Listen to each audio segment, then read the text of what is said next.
However, after I joined SMLONE, I had to choose.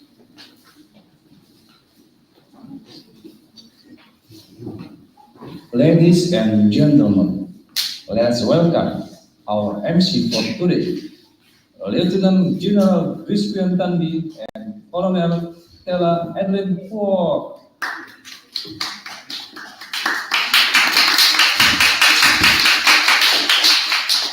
Right, ladies and gentlemen, boys and girls. Good afternoon and welcome to Real Stage 28. My name is Crispian Tandi. And I am Stella. We are the MC for today's show. We'll be there accompanying you throughout the whole session. So please stay with us till the end to enjoy the fun. We've sent to level up exam where trainees from junior and youth will be delivering their own unique speeches they have prepared. In Real Stage, we will also have an assessment known as the written post test. The test to measure your knowledge about public speaking, what you should do and should not do. You know, Stella, I really can't wait to see the amazing speeches that they have all prepared. This curiosity really heats me up. So are you ready to see them? Of course I am, and I'm more than ready to see them.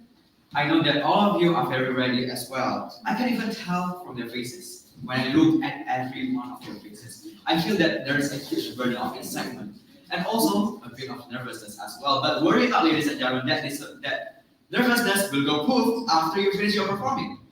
And whatever the result is, remember that you have done your best, pushing yourself to be a better person than who you were yesterday. You have challenged yourself, conquered yourself, came out of the comfort zone just for this real stage. And let us all give a round of applause for everyone. Before we start, let us introduce our dear judges for today. Our first judge is a florist who's been working in public speaking for more than 5 years. Let us welcome Ms. Cecilia to share a few words with us. Hi everyone, my name is Ms. Cecilia. Thank you so much for coming here, all of the parents and students. Today we are going to watch the hard work and the dedications that have been put in by our students, and I'm really excited to see all of their growth. To all of the students who are going to come up here, embrace the stage, embrace the opportunity, because this is also a stepping stone to become a better communicator. Okay? That's all. Thank you. All right, thank you, Ms. Cecilia. I believe that the messages are so well received. Let us welcome the next judge. So here is someone who is a representative of Indonesia's public speaking competition to Korea. Let us welcome Seri Yonali to share a few words. Salutations for all of you. Great to see you guys today. I am looking forward to see what you can bring on the stage later. Here we are, and I just want to say for all of you who are probably feeling a little bit nervous or too excited, I just want to say that I got you. And, just let it flow and hope that the stage will be your friend today. Thank you very much. Thank you, Sringi, for sharing those kind words. Now it is time for the written post test, the time when you'll be given a few questions to test your knowledge about the theories of public speaking. The materials from these tests are all from the info sections in SMLONE, so I'm sure that all of you are able to answer them just fine. I've taken a peek, and trust me, all of them were very easy. Do you guys want the answers? Ayo, you guys want the answers? 1D, 2A, 3C. All right, we have the answers. But if you have any question, yes. Go ahead and ask these professionals in front of us after the session. Also, we would like to remind that we also provide coffee, tea, and also water outside there, so you can feel free to just take it. Now you're all welcome to step outside and take the test now. Good luck. All right. Let us begin the written post test. Please. All of the students. Without my All of the students, by what? please go I'm outside also not married. for the written post test. Good luck. I want to develop the best version of myself.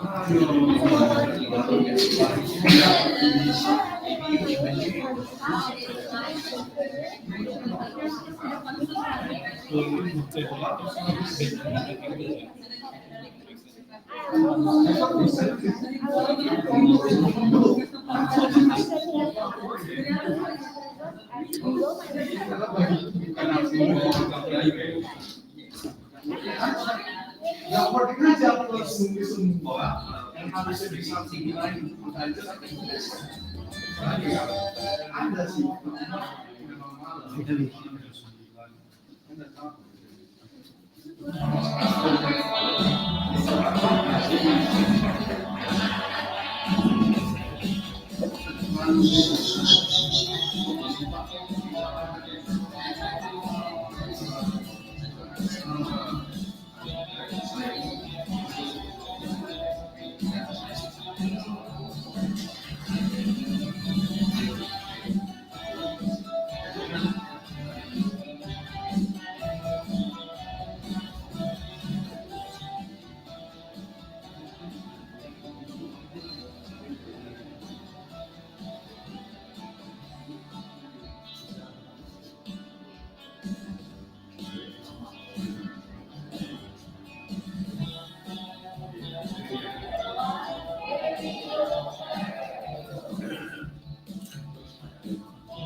We are the MC for today. All that I know is getting older. I got some legs that's the sideways.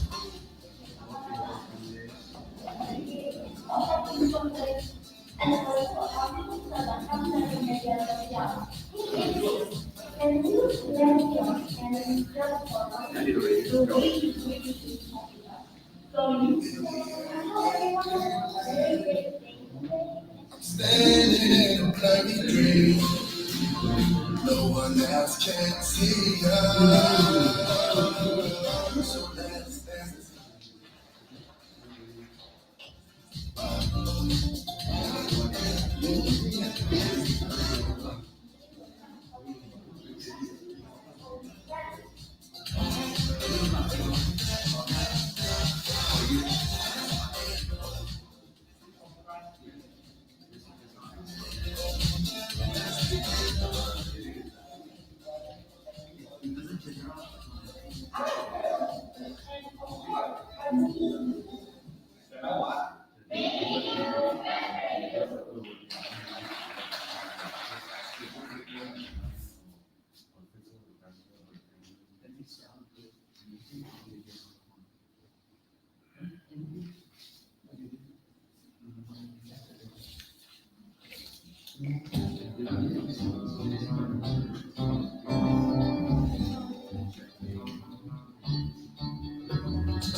Hello everyone, I'm Jasmine and today I'll be sharing my feelings in SML1 for all of you. So far, I've learned many things like positive moments. I've shared many positive moments to my dear friends. They also give me appreciation and a round of applause, like the good job for me. In SML1, I learned many skills and explored many skills. I also learned leadership and public speaking. And this chance, I can speak in front of the stage, and I joined real stage. You should join real stage if you join SML1 too, because it's a gold chance if you join this. It can this event can upgrade your level into the next level. Let's say you're private now, right? As me, I'm private, so I joined real estate and I'm going to the next level. So it's a surgeon. Well, you might ask me if real estate is hard or not. Well, for me, real estate is just like when you speak in front of your teachers, your trainer, or your classmates. So real estate is not as scary, as harder as you think. So you must join real estate now too. For me, definitely allow me to close this speech with SML1 making you better you.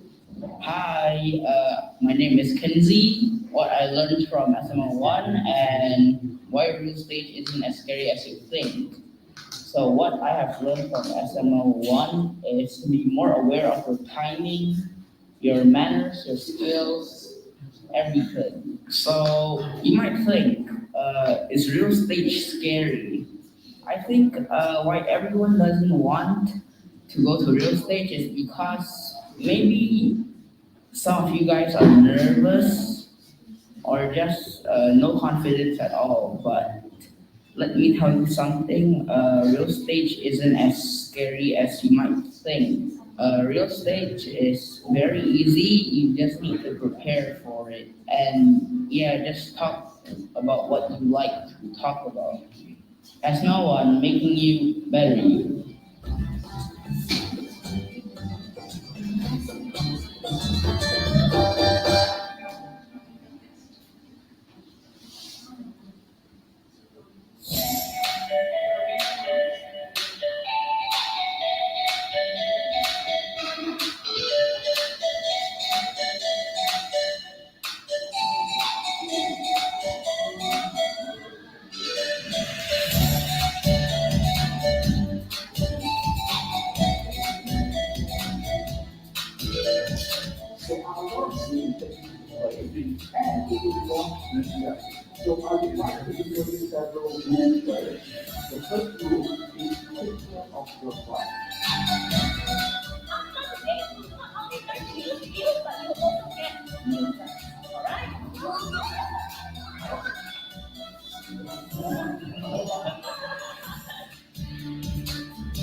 sections because some of you are really opening your books.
Alright, so everyone, how's the test? Wait. How's the test, everyone? Kunci sesat. Masih sesat? Oke, gak apa-apa. At least tahu lah ya sesat ya, jadi gak masalah. Oke? How was the test? Easy? Okay, it's okay. I'm sure that all of you did a great job during the test. Now the real stage is about to begin. As our heartbeat accelerates, let us explain some of the rules for real stage. First, please keep all of your phones silent during this session. This is for the speaker to speak smoothly without any distraction and disturbance. Second, please don't go out or in of the room while the speaker is speaking. This could possibly harm the eye contact of the speaker. Third, no littering will be allowed in the room. Treat SML like our own home. Littering is bad for the good sake of our environmental hygiene. Last but not least, After each speaker finishes his speech, the judge will give feedback and comments to the speaker. For the audience, you can also give your feedback by accessing this form from this link.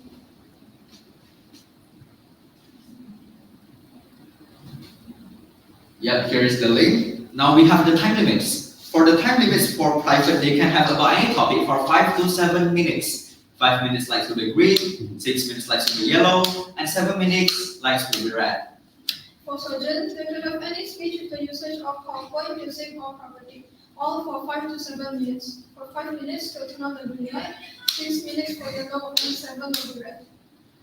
For lieutenant colonel can have a speech about selling a certain product or becoming a moderator. Selling speech will be 8 to 10 minutes, 6 minutes will be green, 9 minutes will be yellow, and 10 minutes will be red. However, for moderating, the duration is 10 to 15 minutes. 10 minutes will be green, 30 minutes will be yellow, and 15 minutes will be red. For colonel, speakers will have 3 choices: persuasive speech, speaking in front of a video, or stand-up comedy. All of these are for 5 to 7 minutes. For 5 minutes to turn on the green light, 6 minutes for yellow, and 7 will be red. For general, speakers will have 2 choices, either to deliver a training for 20 to 30 minutes. 20 minutes lights will be green, 25 minutes lights will be yellow, and 30 minutes will be red. Another choice is to be a trainer or motivator, or even an activist, which ranges from 10 to 15 minutes. 10 minutes lights will be green, 30 minutes will be yellow, and 15 minutes will be red. So, ladies and gentlemen, those are the things you need to pay attention to make this real stage go smoothly. So, are you ready? Ready. Ready, okay. Let us begin the real stage 28. Right, let us welcome the first speaker. He is someone from the junior class, which is Dale, and his level is surgeon. His hobby is reading books. Let us welcome Welton Patmos.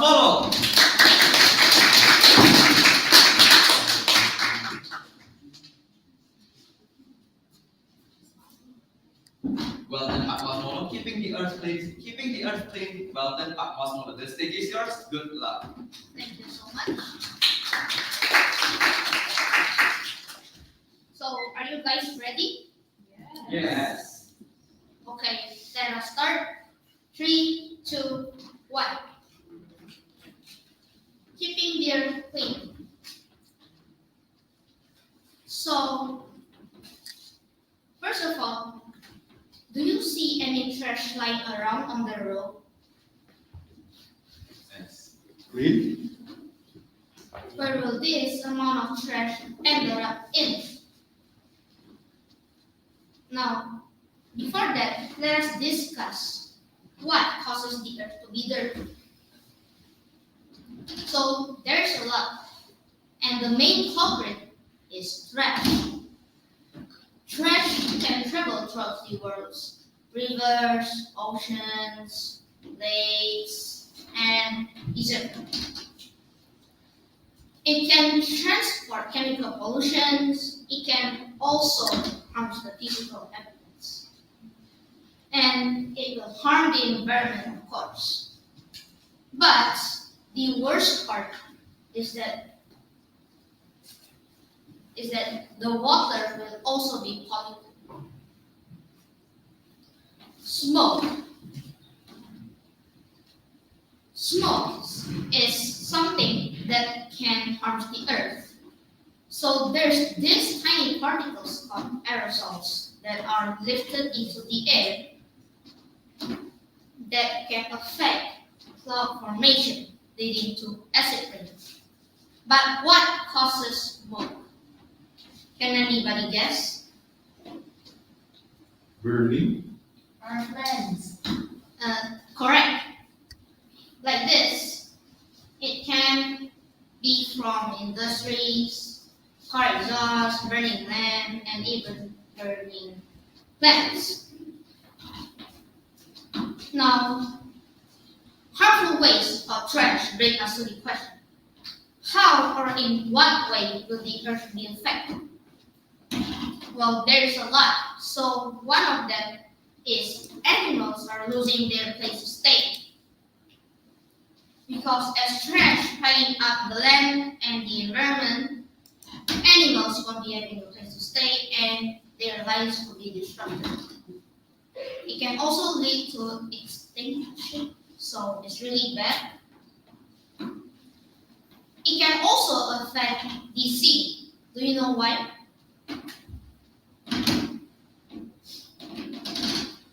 Well, it can affect the sea because the corals will also won't be having a good day to develop well and grow well. Same goes to the plants. So fishes will also have to look for a place to stay. But the worst part is that us humans will breathe dirty air quality, leading to lung cancer. So some of us might have a chance to die, which is really bad. Us humans fear the most.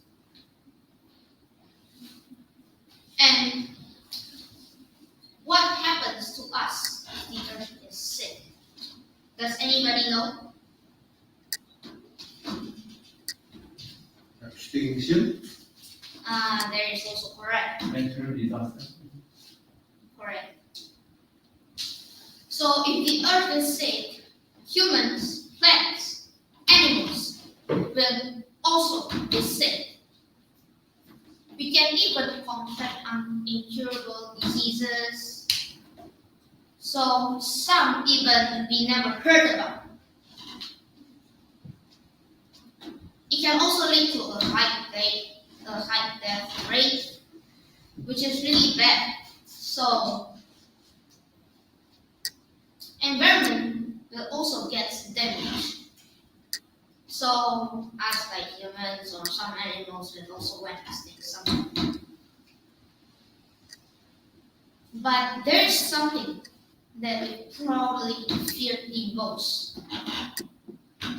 See, pollution makes the plant to not grow well and it won't be developed well. So whenever it grows fruits, so there's a chance that when we eat, we might get contaminated. And it is also something called food scarcity. So what can we do as the occupants of Earth? Can anybody guess?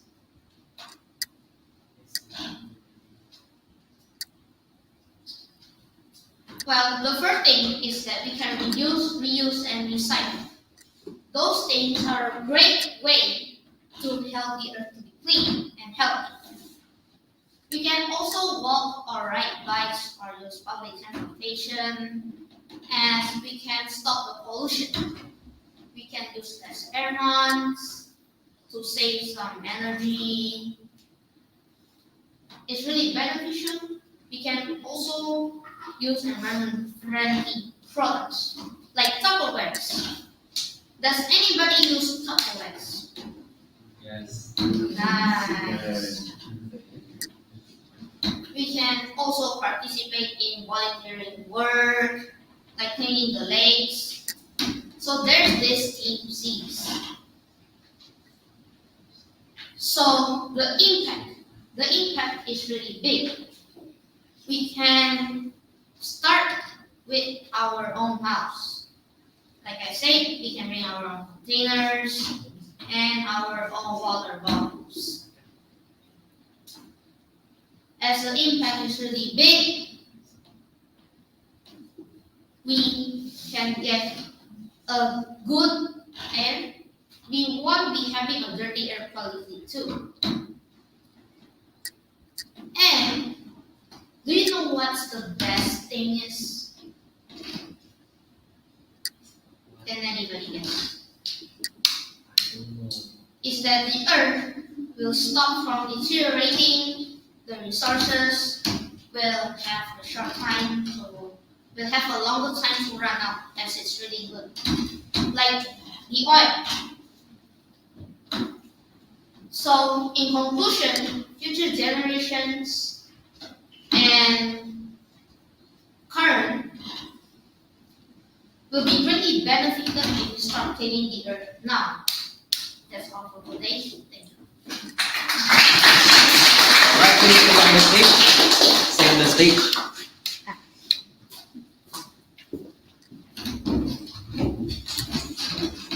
Alright, that is a really nice speech from Belton. I never really knew how to start on doing this, but today you shared it to us. Thank you. Now we will have the feedback from Miss Cecilia. So let us welcome Miss Cecilia. All right, Lawton, thank you so much for sharing such an informative speech. It's about something, it's about a real world problem. It's about global warming and how trash is affecting that. Thank you so much for asking questions so that it makes the session more interactive as well. I really think that you have prepared yourself really well because it can be seen throughout. You were able to give the session very smoothly as well. And what I like is your vocal clarity. I think people from the back also can hear your voice really clearly from the beginning until the end. Now, your project today is about Keeping your right. The objective of the project to go to the next level is to use a slide. Correct? PowerPoint. Now, you can operate the slides really well. That's a good point. Now, the second thing is that the visual. Okay, the visual here, I see that there's a lot of words. I might want to consider using a small font because it might be hard to be read by the audience. So my suggestions to you is to make it more visual. Add more pictures into your speech because you know what? It helps the audience to remember better, to engage their attention from the beginning until the end. And what's better is that it helps you remember as a speaker. You see? So when you can you go back to the slide where you ask again. What happens if before this?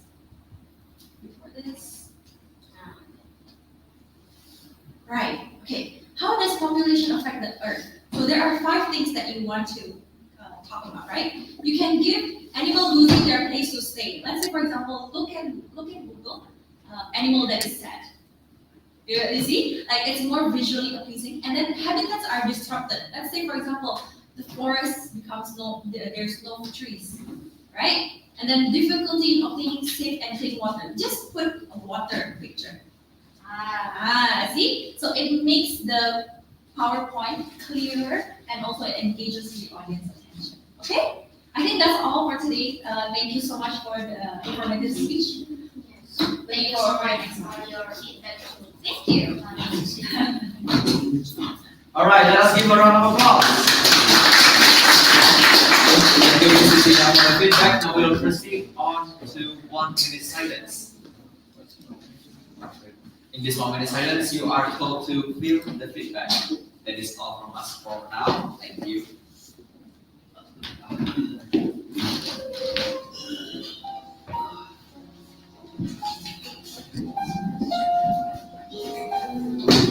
should have gotten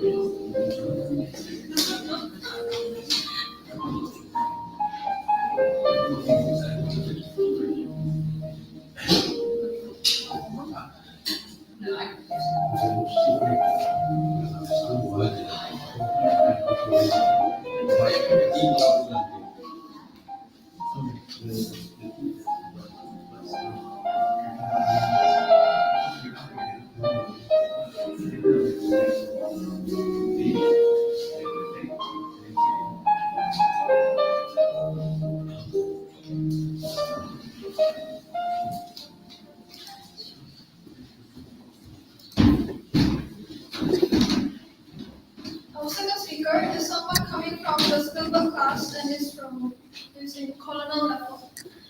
Her dream is to be a fashion designer. Let us welcome Paris Annabelle Yu.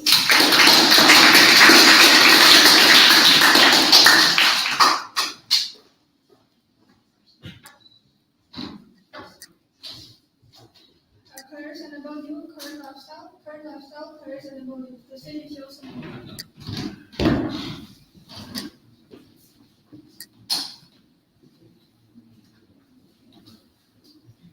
Just to enjoy a simple meal such as a bowl of noodles takes up a lot of time and effort in the kitchen. Who has time to prepare all those efforts just to have a bowl of noodles? Especially if you're a very, very busy person, or perhaps you're in a rush. And when you all hear about this problem, I'm pretty sure that most of us have a common solution: instant noodles. The existence of instant noodles sure makes things a lot more convenient. You can just simply mix the ingredients and the noodles together and just heat it up, and poof, it's done. But the best part is, you don't even have to be a professional cook or be very skillful to prepare a very delicious meal, and it is also a very last chance of you failing to cook that instant noodles. No wonder people prefer everything instant, such as instant coffee, instant tea, even instant oatmeal, and you name it, there's so much more. But this is the lifestyle that we are currently living in. But can you imagine, although it's very convenient, how much chemical is in there? Is it really that good? For example, how long does it take for a fresh noodle that is kneaded out to a dough to go back? Well, I did a little bit of research, and research shows that freshly kneaded dough lasts for 3 to 5 days. That is, if refrigerated. While instant noodles, how long do they last? They last for a whole 12 months. Can you imagine how much or what chemical is put into the instant noodle to preserve it up to 12 months? And yet, we're always consuming them. Maybe for some of us, it's not even a big deal.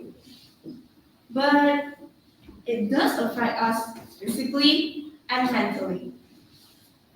Well, physically, with all those chemicals we eat, well, there's a bigger chance of getting obesity or maybe suffering from disease. And believe it or not, this is mostly found in kids' meal. How? Well, some kids are very picky eater, and maybe parents are too busy to think about what meal to prepare to the child.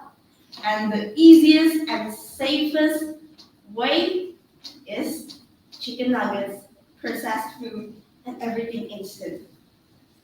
Well, I mean, it is yummy, but I will not always eat that because right now I'm coughing. I mean, if you eat it, I'm pretty sure you won't complain. It is delicious. So parents will for sure be relieved to feed their kids chicken nuggets, sausages, French fries. It is both a win-win for the parents and kids. While mentally, it also makes us lazier and just want to eat all day long because of how convenient it is to just eat, and eat. Especially with the appearance of Grab, Gojek, and so many others, well, we can just simply lay in bed and the food will be served. And that is the lifestyle we're living in, where everything is instant, and instant has become a part of our lives. So how do we deal with this? Well, We for sure cannot change what has happened in the past. But but we can always set up a better plan for the future, such as reducing processed or maybe instant food as much as possible. Second, we can also start to eat healthier. And third, we can also exercise more. But the most important part of all is consistent. For example, I'm pretty sure you all here mostly follow Miss Lisa, and I'm pretty sure that you can see in her story every morning she will go for a run around very early in the morning. And the best part that I really adore from her is not the fact that she runs a lot, but it's the fact that how can she keep it up every day? Well, health is really important, especially nowadays that there's a change in the weather and most people are starting to feel under the weather like me. I myself, I tried sunbathing and walking around in the morning. Guess what? It does make me feel better, although not 100%, but I haven't found the inspiration or the motivation to do that consistently. I have just done it one day, which is 2 days ago, and I have already felt better. And I haven't found any motivation to do it tomorrow. But that is the lifestyle that we are living in, where everything is instant, and instant has become part of our lives. I'm Clarissa Nabelliu. Thank you for listening, and let's change our lifestyle into a better lifestyle. Thank you.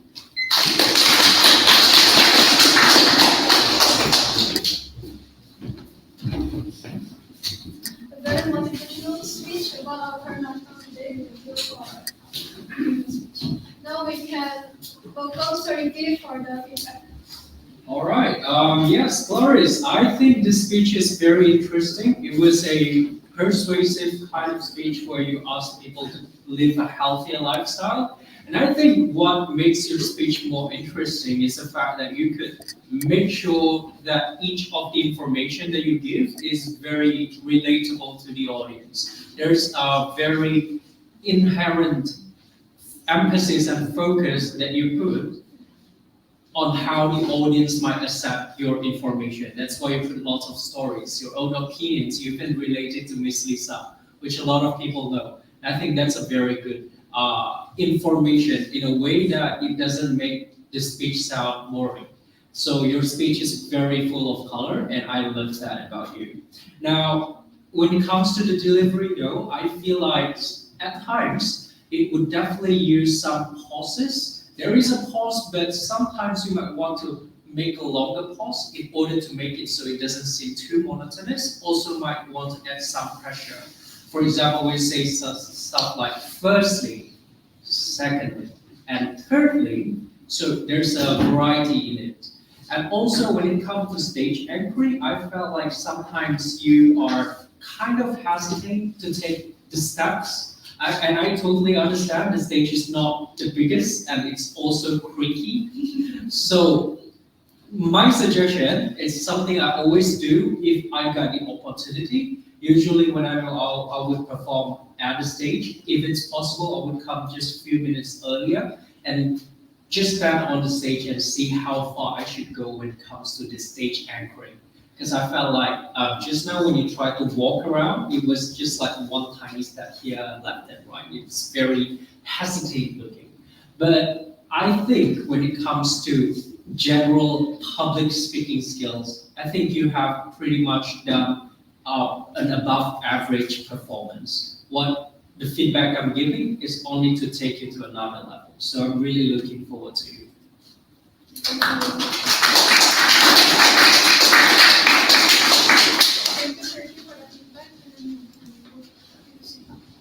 We shall have 1 minute of silence before we move on to the third speaker.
All right, for the third speaker, we have someone from Kiyosaki class, and the level is private, and she is someone who enjoys playing piano. So let us welcome Harlin Angelique.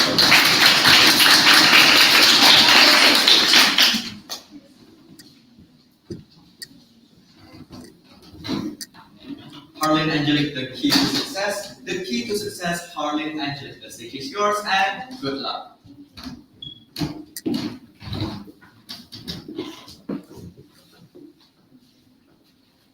So, ladies and gentlemen, success is not final. Failure is not fatal. It is the courage to continue that counts. So, Thomas Alva Edison was an American inventor. He invented light bulb. And like before the light bulb was invented, Thomas, people couldn't enjoy the night stroll, go to restaurants, and even watch television because everything is full of darkness. So, thanks to Thomas Alva Edison, we can see everything clearly and everything is full of brightness.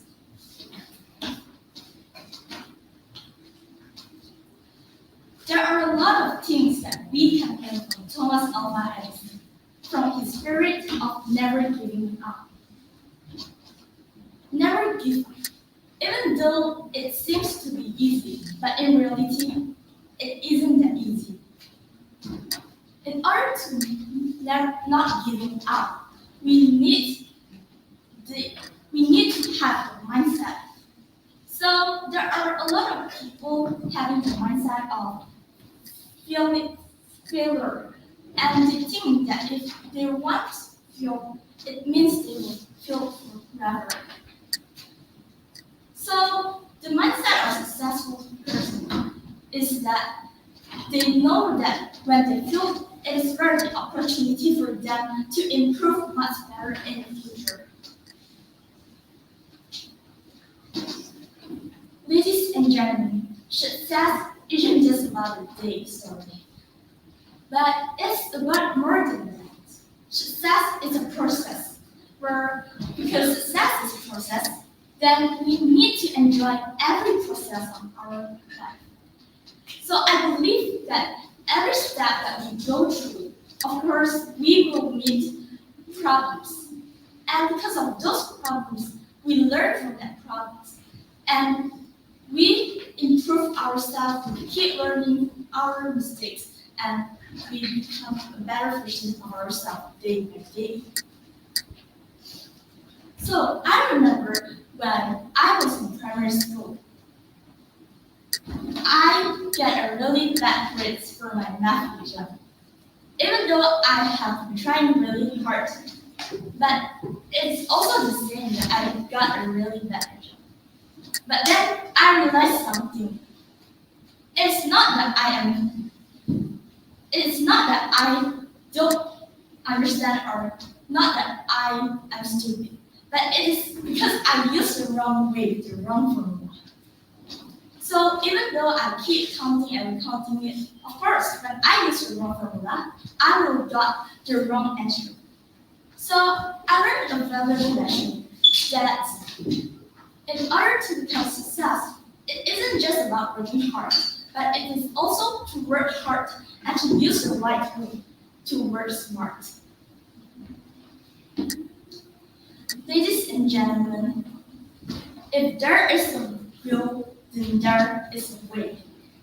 So starting from today, if you still don't have clear goals or dreams that you want to achieve, then start to write down the clear goals and dreams that you would like to achieve in the future.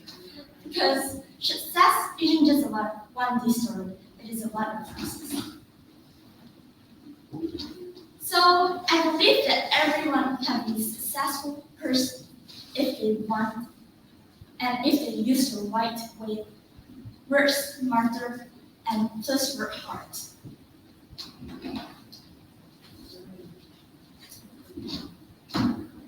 So, ladies and gentlemen, are number one, to never give up, just like Thomas Alva Edison did. Number two, to use the right way and to work smart and also hard. Number three, to always try hard and believe in ourselves that we can do. And keep learning from mistakes are really important because I believe that in every step of our life, we go through challenges, we go through problems, and from that part, we learn valuable lessons that can improve us and make us successful.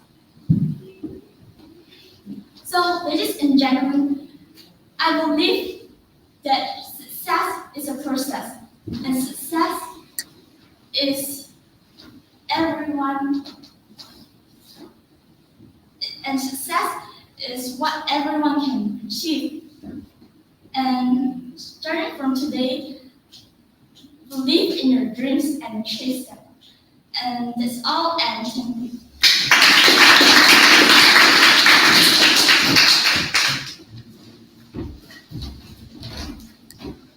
All right, Harley, that's a really nice speech. I believe that everyone, every single audience here can feel the positive energy coming up from you. And now let us have the feedback from Miss Cecilia. So let us welcome Miss Cecilia. Harleen, how do you feel?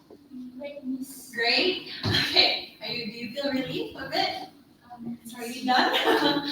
Okay. First of all, I just want to congratulate you for finishing your first real estate.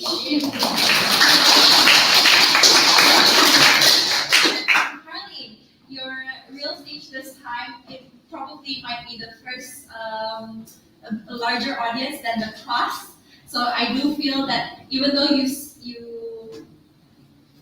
may be nervous, you still nailed it until the end. You finished your speech with whatever you have prepared. You open it with a quote, and also you finish it with a quote as well. I really love how you were very inspirational to us. You give us motivations throughout the speech, and I really adored that you tried your best to finish your speech, even though you were nervous.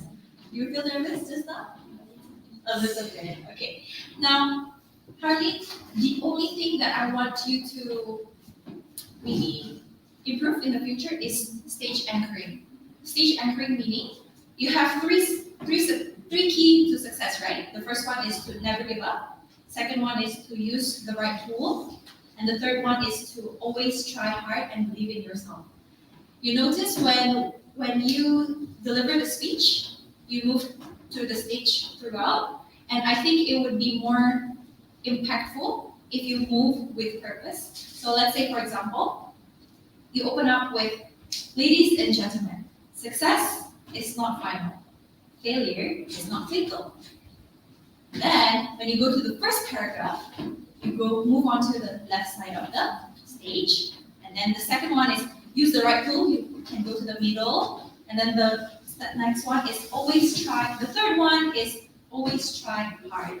And then when you want to wrap up your speech, you can go back to the center, and that's going to be so much more impactful. Okay, that's all from me. Thank you so much, Charlie. Thank you so much, Cecilia, for the feedback. Now we will have the 1 minute silence, and please give us your feedbacks. Thank you.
Kiyosaki class and is in level 5. She likes to play badminton. Let us welcome April Federici.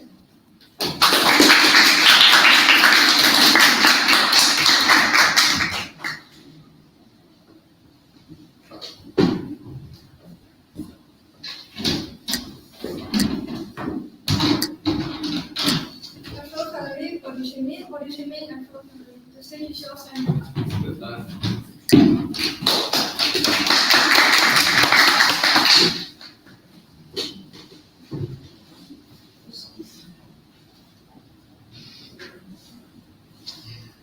Have you guys ever heard of body shaming? Yes. Body shaming is a very critical issue that affects countless lives in our society. And we have to put an end to this because there's a lot of effects that people experience due to body shaming. And it's very damaging and very hurtful to lots of people. And it comes from lots of things like, let's just say, social media platforms and society, like physically bully them for how they look. And here are some effects of body shaming that people experience. So the first one is they could do self-harm or self-scars, and it could affect their self-esteem. They could lead into depression, anxiety, and overall their well-being. And that's actually a bad thing. And based on research, the teenagers from the age of 11 to 18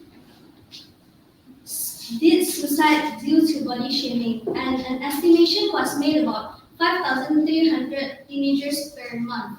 And just because of body shaming, and there's a case of 5,300, that's actually quite a lot. And we should know that we may not judge people from how they look because everyone is different, everyone is unique, and they have their own beauty in their own way. And we can always remember that we have something that others don't. But what I mean by that is you're special at something, others also can be special at something else. You have your strengths and weakness, and others also have their strength and weakness. And that's why you're not judged, and everyone is unique, and let's celebrate diversity and embrace our differences to people. And true beauty lies in the confidence and love we give to others, and of course ourselves. This is why we should not criticize other people. And we can start by stopping criticizing and body shaming and understand how people will feel if they get body shamed. How will you guys feel if you get body shamed? Yeah, that's why a lot of people can lead to suicide and depression, and that's actually a very, very serious issue. And my personal experience during primary, let's just say I gained a lot of weight, and I actually personally got bullied, and I felt really sad. I tried to talk to my parents, and I tried to improve myself to not think about it because it's not good for me and to ignore. So there's this friend that she tried to comfort me, and then I tried to improve myself by not thinking of what other people say. And after that, I feel like now I'm kind of confident enough about that. And in conclusion, we can also say that I want to take the urge to stand against body shaming because that's a very critical issue. As you guys know, you have to always see from people's attitude, not their appearance. Because no matter how beautiful you are, how good looking you are, but if you have a bad attitude, that would be a very bad thing because people will judge you from how you act. Because attitude is the most important thing in life that you have to prioritize first. And also, before judging someone, you should get to know them more. You have to know them like their true colors, not just seeing them from their appearance. Because if you're just seeing them from their appearance, that will really hurt them very much. Because if they have a good attitude and then you see them as a bad person because of how ugly they look, that would be a very bad thing. I also got another experience. I got a classmate. She got bullied for how she looked. Let's just say she's kind of bigger than me, and every day she would get bullied by her classmates, by the boys in my school, and then I would always try to support her and tell her that you don't have to mind those people. Just focus on yourself because they're not important. As long as you know your self-worth, then you can improve yourself. That is what, and then now I can see that she's improving too, like she do not care about the haters that around her. And also, have you guys ever experienced body shaming before or getting bullied of how you look? Yes. Yes. What do you try to do after that? Revenge. Okay, a defense is a good thing to actually agree, but then sometimes my personal answer, if I try to defend myself, I just can't because I'm one against 20 people. It's just very hard. I'm a person that is really, let's just say, I cannot really be so mean because I'm really soft-hearted, honestly. So it just hurts me a lot once I get body shamed. And I feel like if I get body shamed, I just want to, I used to think that I'm not really worth it to live because of how I look and I will get bullied for my appearance. But you should always know that your appearance doesn't define your attitude. Thank you.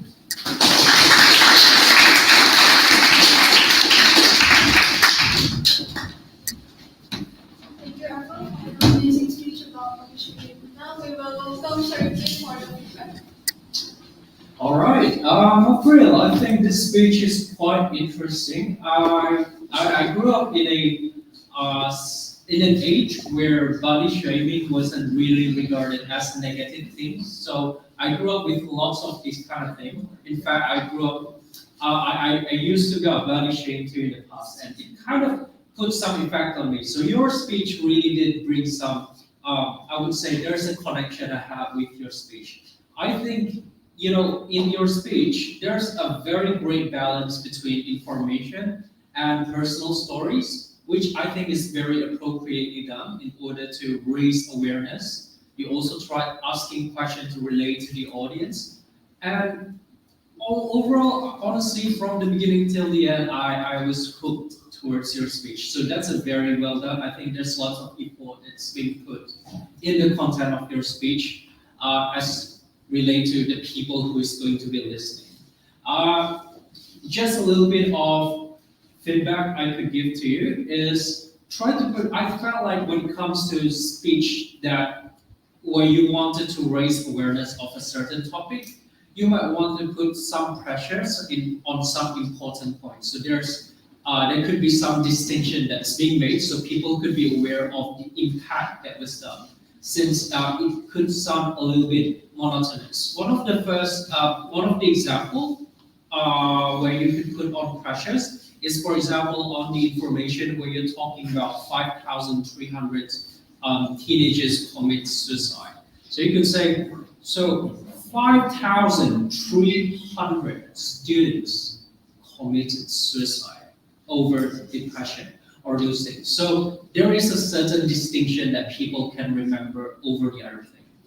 But I understand sometimes it's a bit tricky knowing which part could be interesting or important. So the easiest part to identify, I feel like, to start by, you might want to start by talking a bit slower on your opening and your closing, because that is the two parts where people generally would remember and stick more.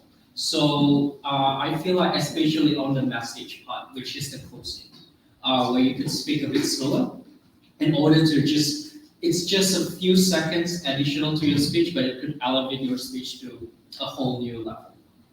But regardless, I think that probably one of my most favorite speech of the day. Thank you.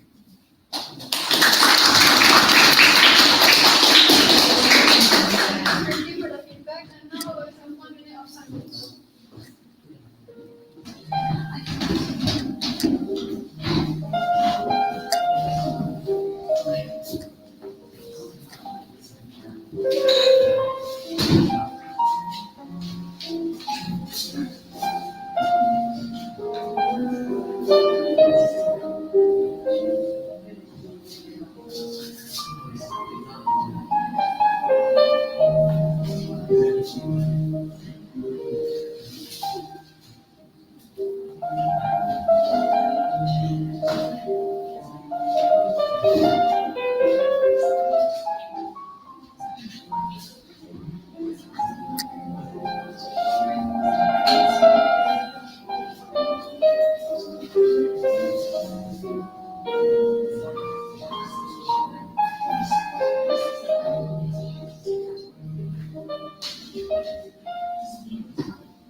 now to the fifth speaker.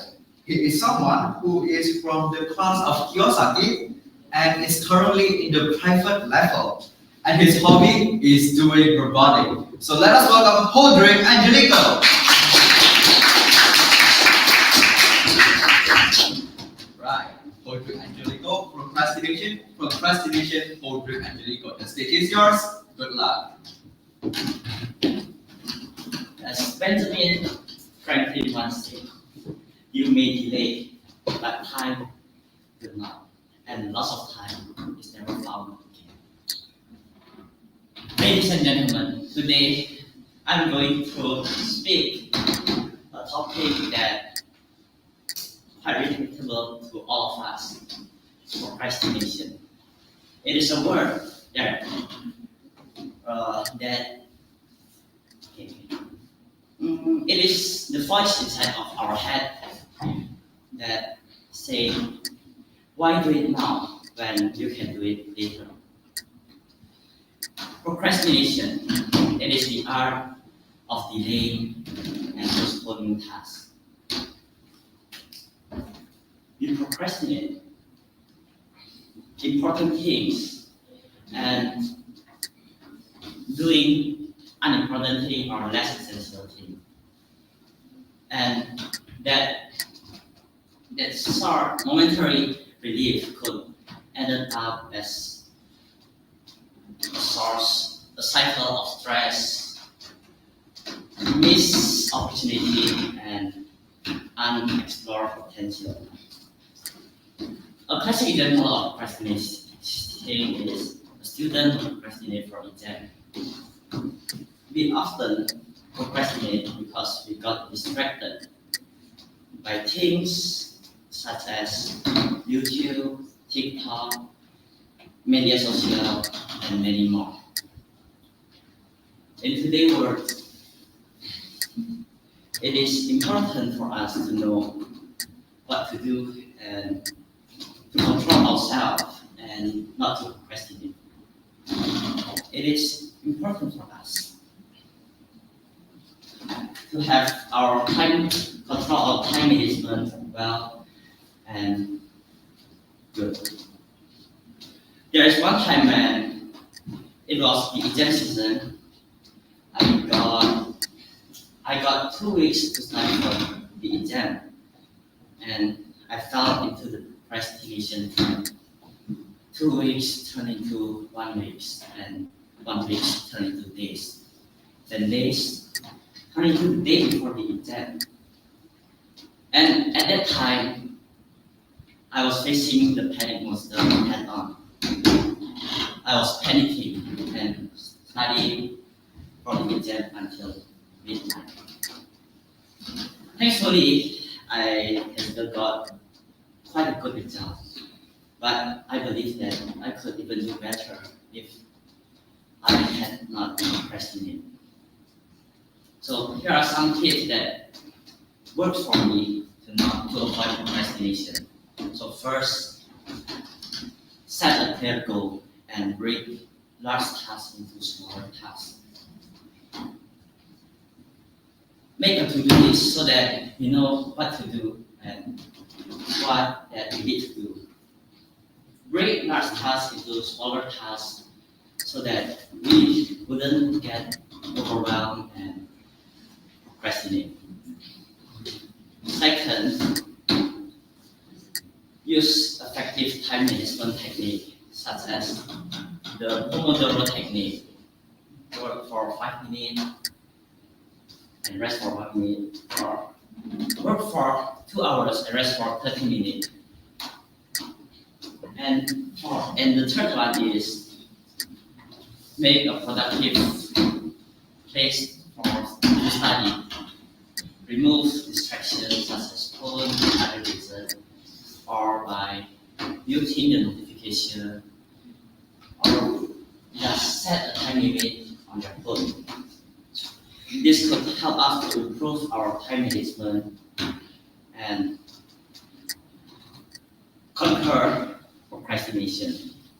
The fourth is to rest well.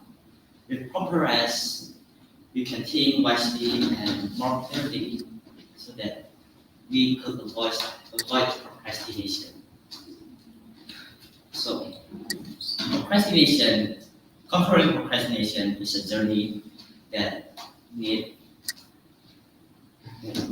effort and hard work. By implementing these tips, we can make our habit much better and become the best of ourselves. So, in conclusion, strive and conquer procrastination and be the best version of yourself. Thank you very much.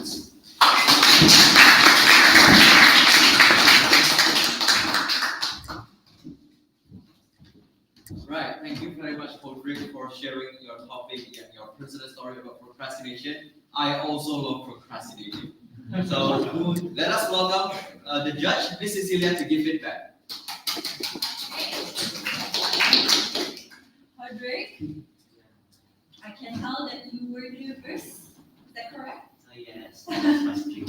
Okay, but I think you did really well in powering through the speech. You did it really well with the personal stories. Even you opened the speech with such a great, strong opening, which is a quote, right? And then I really like to hear about your personal stories as well, because it's so relatable to me when I had to study for an exam 2 weeks before, and then it becomes 1 week, it becomes a day, and it becomes hours for the exam, right? It's so relatable to the audience. I feel like the choice of topic is really nicely picked. I know that it might feel a little bit overwhelmed when you speak in front of a lot of people, and that might affect the eye contact that you had today. Great. Maybe I noticed that you are looking on the floor a little bit more today. So I think a tip for you is maybe in this kind of stage, you can pick 3 points. So left, center, and also the right side.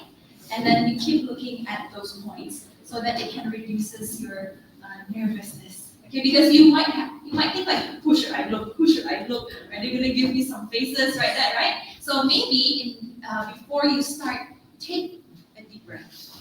Take a deep breath, and then pick your points. Or maybe before your speech, come and feel the stage. Pick those 3 points, and then before you start, take a deep breath, and then you start. Okay? And I agree with Sir Ricky. The stage is squeaky, so it makes a lot of noises when you move.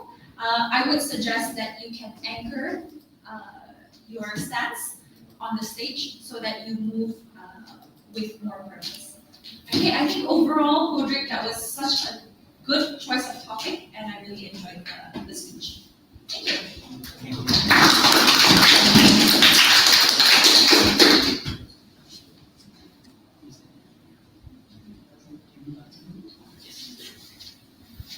All right, thank you, Mrs. Sia, for the feedback. Now we will move on to the next, which is the 1 minute silence. So please give your feedback. Thank you.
Our sixth speaker of the day is someone from the Ziegler Press and is in private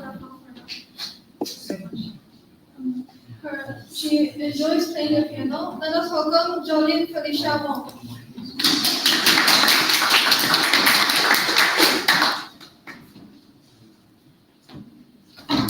So if you shall not find the plan, not the plan, no need to show.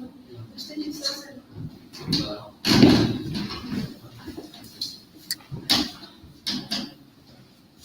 Do you guys have any future plan? Yes. Some people have future plan and some people didn't have future plan. Like my friend, she didn't have any future plan. I asked her, do you have any future plan? She replied, actually, I haven't think about my future plan. Sometimes I think like, why have people that didn't think about the future plan? Future plan is the most important thing for me because if we didn't think about our future plan, that means that we didn't think about how we can receive money in the future. Me myself, my future plan is I wanted to have my college at Boston Conservatory of Music or maybe Shanghai Jiao Tong University. Me, I really like arts, music, and Mandarin. I wanted to get scholarship to Boston Conservatory of Music, and then I take the major, which is art. If I get the scholarship go to Shanghai Jiao Tong University, I will take Mandarin literature.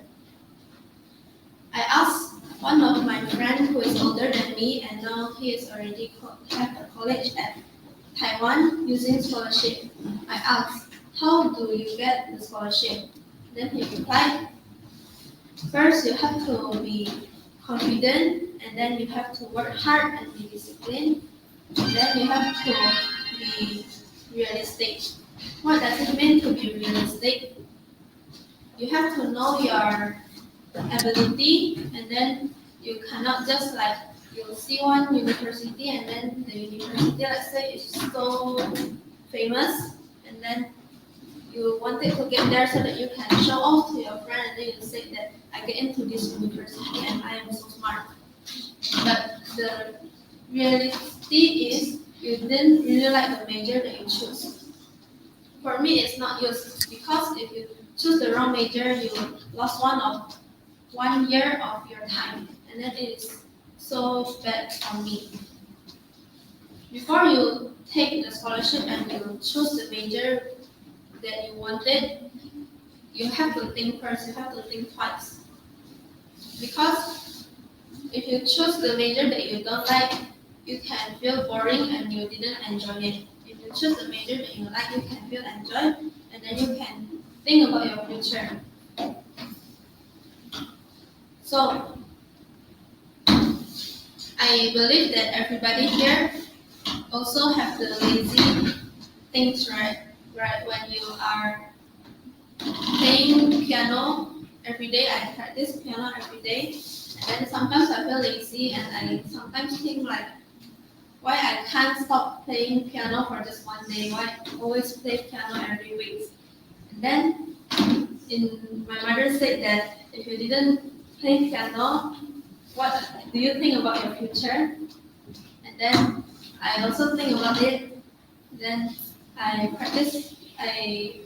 have to practice piano every day. And then for Mandarin, I have Mandarin tuition twice a week.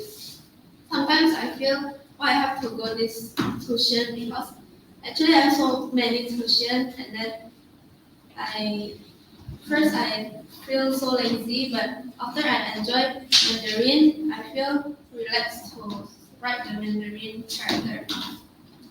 So if you wanted to apply to scholarship, you have to read the regulation first. If the regulation is suitable to you, you can apply the scholarship there. For applying scholarship, you have to know which major you want to choose, and then you also have to, for music, you have to make a video which you play the piano, and then you also can, like, if you are accepted, you also get invited to Zoom, and then the people will ask things to you if you are have it, then you can go to the university. For now, I am focused to piano and Mandarin. So the conclusion is, if you wanted to apply a scholarship, don't forget to know your ability and then be realistic. And then I hope all of you have your future plan, and your future plan can be realistic and you can get your future that you wanted. Thank you, everybody.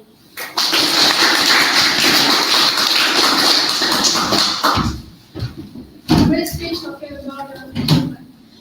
Now, let us welcome to Ricky for the feedback. All right, Jolene, I think the stories are very well prepared. There are lots of stories that you put since you're talking about your future plan. The delivery is also very smooth.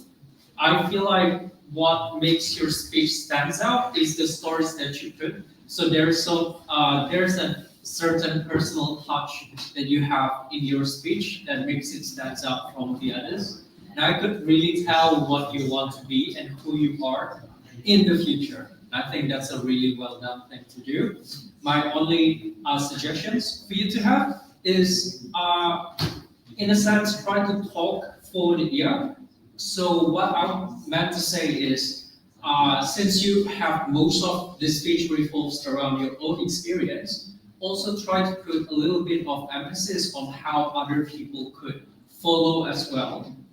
Maybe some tips and tricks that you could, so people could have probably scholarship or what increases the chance to study abroad. And also maybe since you're talking about something that you're hopeful for, it is a very inspirational in a sense, since you're talking about future, something that everyone is striving for. Maybe try to smile a bit at a time, since just to better express the joy that you have in talking about the future, and probably a little bit hopefulness instead as well. But regardless, thank you very much for sharing your stories. I'm looking forward for your other speech.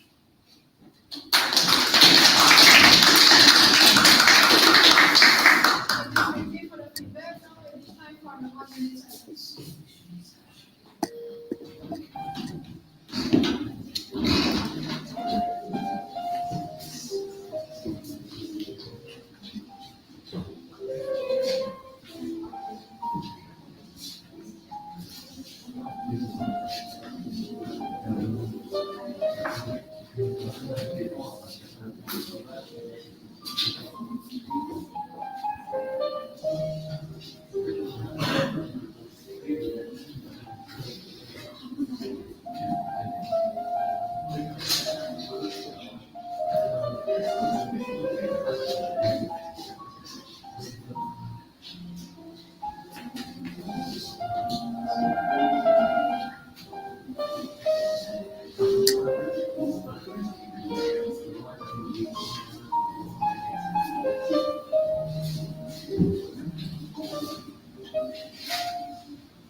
Alright, that is it for the 1 minute silence. We'll proceed to the next speaker.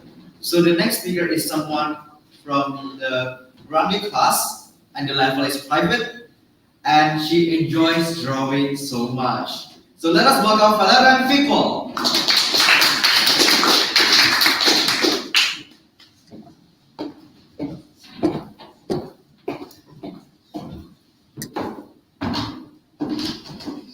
Valeria Fickle. Love yourself, Valeria Fickle. The stage is yours, and good luck. So, hello and good afternoon, everyone. I am very happy that I can celebrate my speech here. So, why it is so difficult for us to love ourselves? It seems like not important, but loving yourself is one of the best things that you can give for yourself. By loving yourself, you also provides you with a self-confidence. It can make you always feel happy and make you feel positive. But what? Loving yourself wasn't easy. I might thinking of some problem that every single guys maybe have in their life. Maybe the problem with their family, with their friends, or maybe with the subject at the school that they don't understand, or anything else. I think it's okay to feel bad and it's okay to feel sad because everyone could get a problem in their life. You don't try to need to become anyone else, but you just need to be you and be you.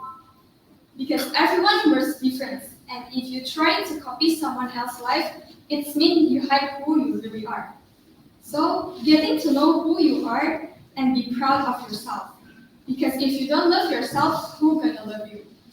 I might thinking of some reason why we should love ourselves. So, here is some tips for us how to love ourselves. First is never comparing yourself to others. You know, all people here are different. If you keep comparing yourself to others, it will make you as an unhappy person. But when you stop comparing yourself to others, it also will increase trust in yourself. You can become more confident than before, and you become more focused on your life and ignoring others. Second one is stop caring about how people see you. Maybe some people will like you and some people they don't. It all depends on how they look at us. It's very impossible to be yourself if you keep caring about what people say about you. Like example, do they think I'm pretty? Do they think I'm smart enough? If you want to be yourself, you may not caring about what people say about you. Just let them talk and you just keep it listen. And the third one is stop being people pleasers, because we cannot please anybody else. Everyone has a different opinions. It all depends on how they look at us. Maybe some people will look at us like we are good, but some of them they seem like we are so bad. So remember that we cannot please anybody else. So don't do too much to please anybody else, because remember that we cannot please their eyes. And the fourth one is make friends with the positive people. If your friends has no respect for you, then just don't make friends with them. Just leave them. Don't be afraid to do this, even though this is going to be painful. It's okay, just let them go, because there's a lot of friends in the world. Don't just have them. So you can find a new friends, another friends daripada mereka. And the fifth one and the last one is treat yourself well. Do anything that you love, you enjoy, because you may not listening to what others thinking about you. So just do everything that you enjoy. If you be good to yourself, it will train others to do the same with you. And if you be good to yourself, the rest also will follow. So just do what you love and what make you happy and what make you enjoy. And what make you become proud to be you. So love yourself, forgive yourself, accept yourself, and be good to yourself. And stop listening to what others thinking about you. It's going to be useless if you keep listening to what others people going to say about you. So start from now, you may love yourself, make your own choice, and choose your own choice. Make all things, every single day that can make you feel happy, can make you laugh as a little kid, and can make you become proud as yourself. Remember to be perfect in your imperfection, because as we know, no one is perfect in the world. If you try to do everything, you want to get the best one, even though you know you cannot be the best. So just do everything like going the flows, and keep practicing so you will not become down. And if you could not do anything, just remind yourself and do anything that you can do. Love yourself and keep learning so you can become a better person one day. So the conclusion that we can get from the story that I sent today is we all are the person that God created. We cannot be the best, but we can do our best. I think that's all from me. Thank you.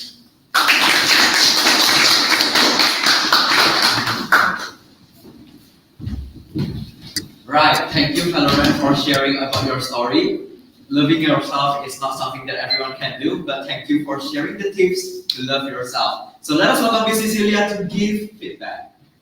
Okay, I just want to make sure, is this Asian Next Top Model audition? I really love your dress today. You really did dress to impress. It shows you prepare so much. You prepare your speech really well, and basically dress to impress the audience. Okay? The body gesture, love the stance. It shows confidence. Eye contact, it was well distributed throughout the class. And then the hand gesture, it was equal, it was not all over the place, right? And then the stage anchoring, you stayed there the whole speech from the beginning until the end. Really love that. I also love the tips that you give. It's really applicable to all of us, how to love ourselves, because in this daily age, we try to compare ourselves with each other, right? And it's a very nice tips that you give. Okay? One thing that I was waiting from you, Valorant, was your personal story. I was waiting for it. How did you love yourself? Was it always like that from the beginning? I want to hear more about your journey because I think it was very motivating, but I needed that push from you, from your personal stories. Okay? I think if you add more personal stories, I think that would be more impactful, even more impactful in the future. And a mini tiny thing in the beginning just now is that the opening. Instead of saying, "Hi everyone, I'm glad to be able to speak here today," just jump directly. After you are welcome, just jump directly.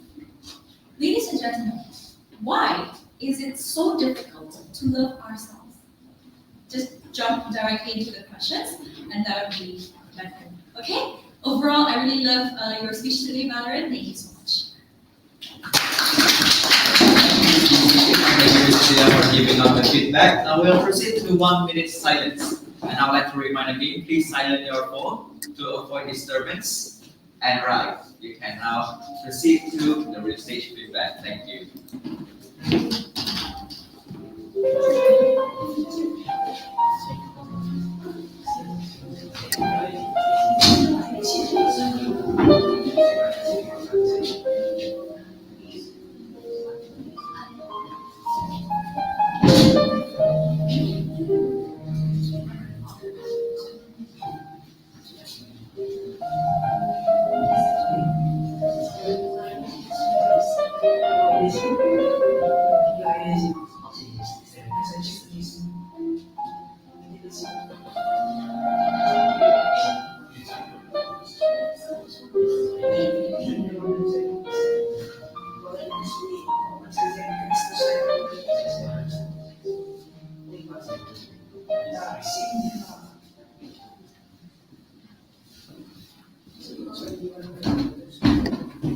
Right, we are going to welcome the eighth speaker.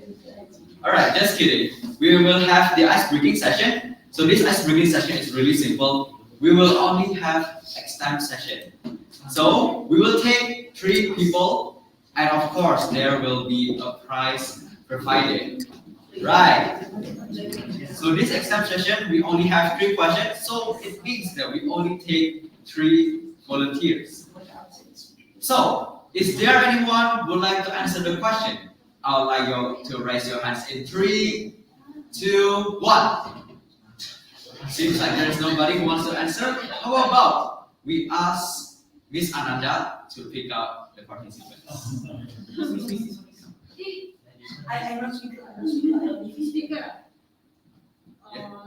Yeah, pick speaker. Or how about let's choose randomly from this list right here. Alright,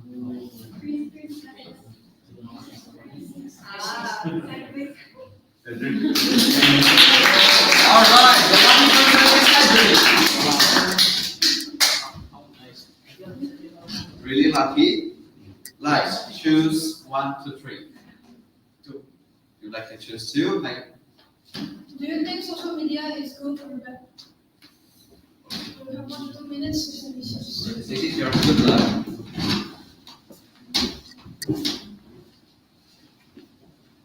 So, do I think social media is bad for us? Well, social media definitely does have its benefits and its negative effects as well. Its positive effects, I believe, can be that you can find information from social media, which can be from Google, can be from YouTube, and stuff like that. The negative things that you can get from social media might be that you can be addicted to some games, like Mobile Legends when you play too much, and PUBG when you play too much. And of course, some people can be too fanatic and they forget that they have families to talk to. And of course, with the benefits, it can help you with some schoolwork, example, if you have homework. But about the negative, if you get addicted to games, of course, you won't focus much on your school, and you will probably get left behind on your school. But on a side note, I think social media is quite a useful tool, but it can also be a really bad tool if you use it wrongly. So I believe that we should use social media only for good purposes. Thank you. All right, please stay first. Yup. And that is the prize for you. All right, now say cheese to the camera or no, or would you like to act cool? Act cool or what? It's up to you. All right, cheese. All right then. 3, 2, 1, cheese. All right. Then we will proceed to the next speaker. Is there any volunteer? Anyone would like to volunteer?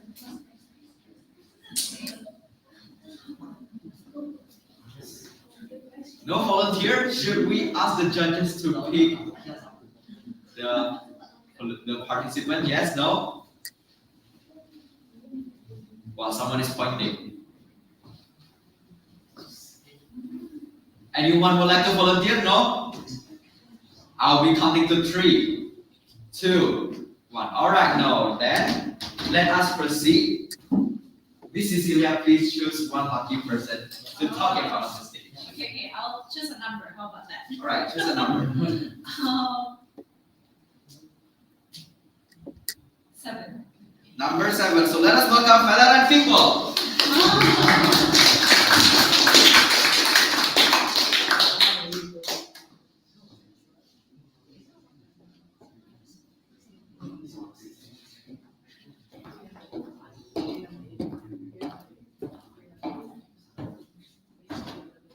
All right, you have an option which is 1 and 3. Which one would you like to choose?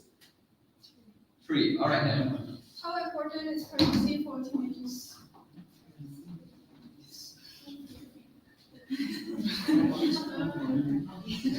It's like a sense of how do I explain it? What was the question? Sense of freedom and anything that is connected to having everything in your life unknown. I mean, like, people can know about you, but there is still limits of people knowing anything about you. So that, I think that is how I define privacy. How about you, Stella? You want to say, yeah? Do you get it already? All right, the stage is yours. Good luck. So, how important is privacy for me? Well, I think that privacy is really important for us because I think we as a person, all people have their privacy in their life. Even though, like, one secret is also a privacy for us. Because if someone knows what is your secret, it is not your privacy anymore. So I think privacy is really important in our life. Because if we cannot keep our privacy, I think our secret will tell to another person. Like, our secret will tell. And I think that's it. I think that privacy is really important for all of us. So keep your secret secretly and don't give anyone knows your secret. All right, thank you, Father. Here is your gift. All right, what option do you want? Do you want to act cool or do you want to smile to the camera? Act cool. Smile to the camera. All right then. In 1, 2, 3, say cheese. Oh, look. Oh, all right. Would you like to review? Do you want to show your teeth or no? No. All right then. Yeah, just smile to the camera. Okay, 1, 2, 3. Right, thank you, Veteran. And before I ask the judges to pick a random participant, would anyone would like to volunteer? Anyone would like to volunteer? Is that voluntarily or forced? All right, then let us welcome. What is your name? No? But you did raise your hand. Please. You asked my name, right? Yeah, Yeah, Chris. please. All right then, welcome to the stage, Chris. Got so many supporters, very many supporters. All right then. The question is, what is the innovation you wish existed in this book? You got 1 to 2 minutes, the stage is yours. You need to think. It's okay, it's okay. Can you repeat the question one more time? What is the innovation you wish existed in this world? Maybe you can pick something out of Doraemon, pintu kemana aja, or whatever it is. Anything that you wish to be in this world.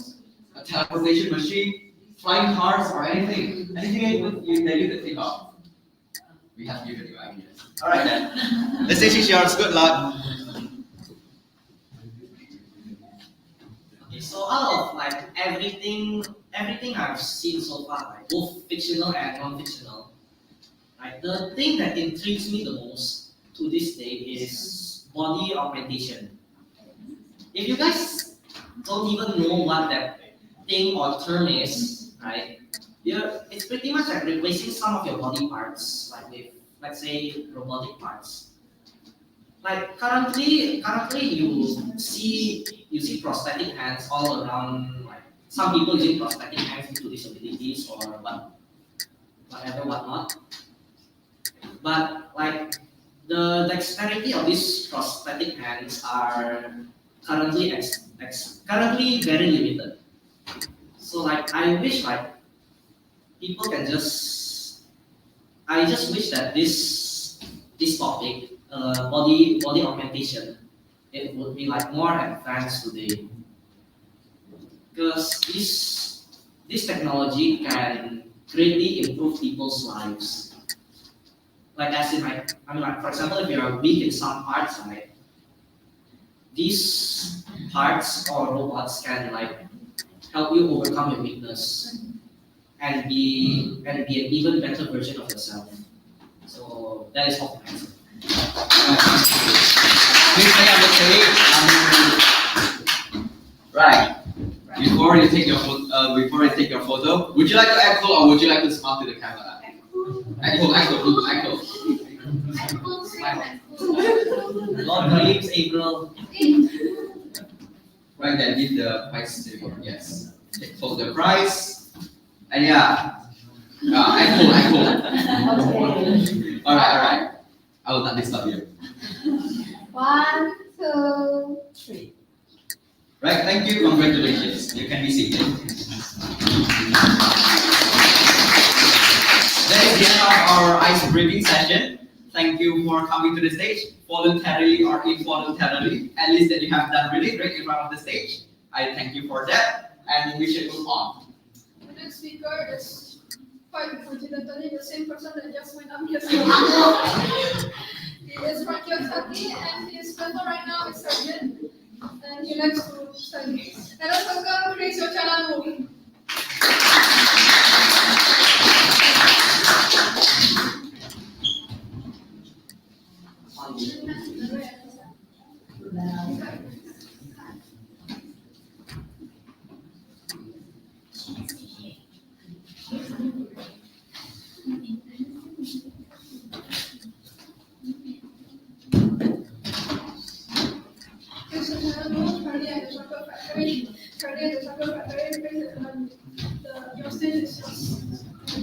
Good luck. Lucky person.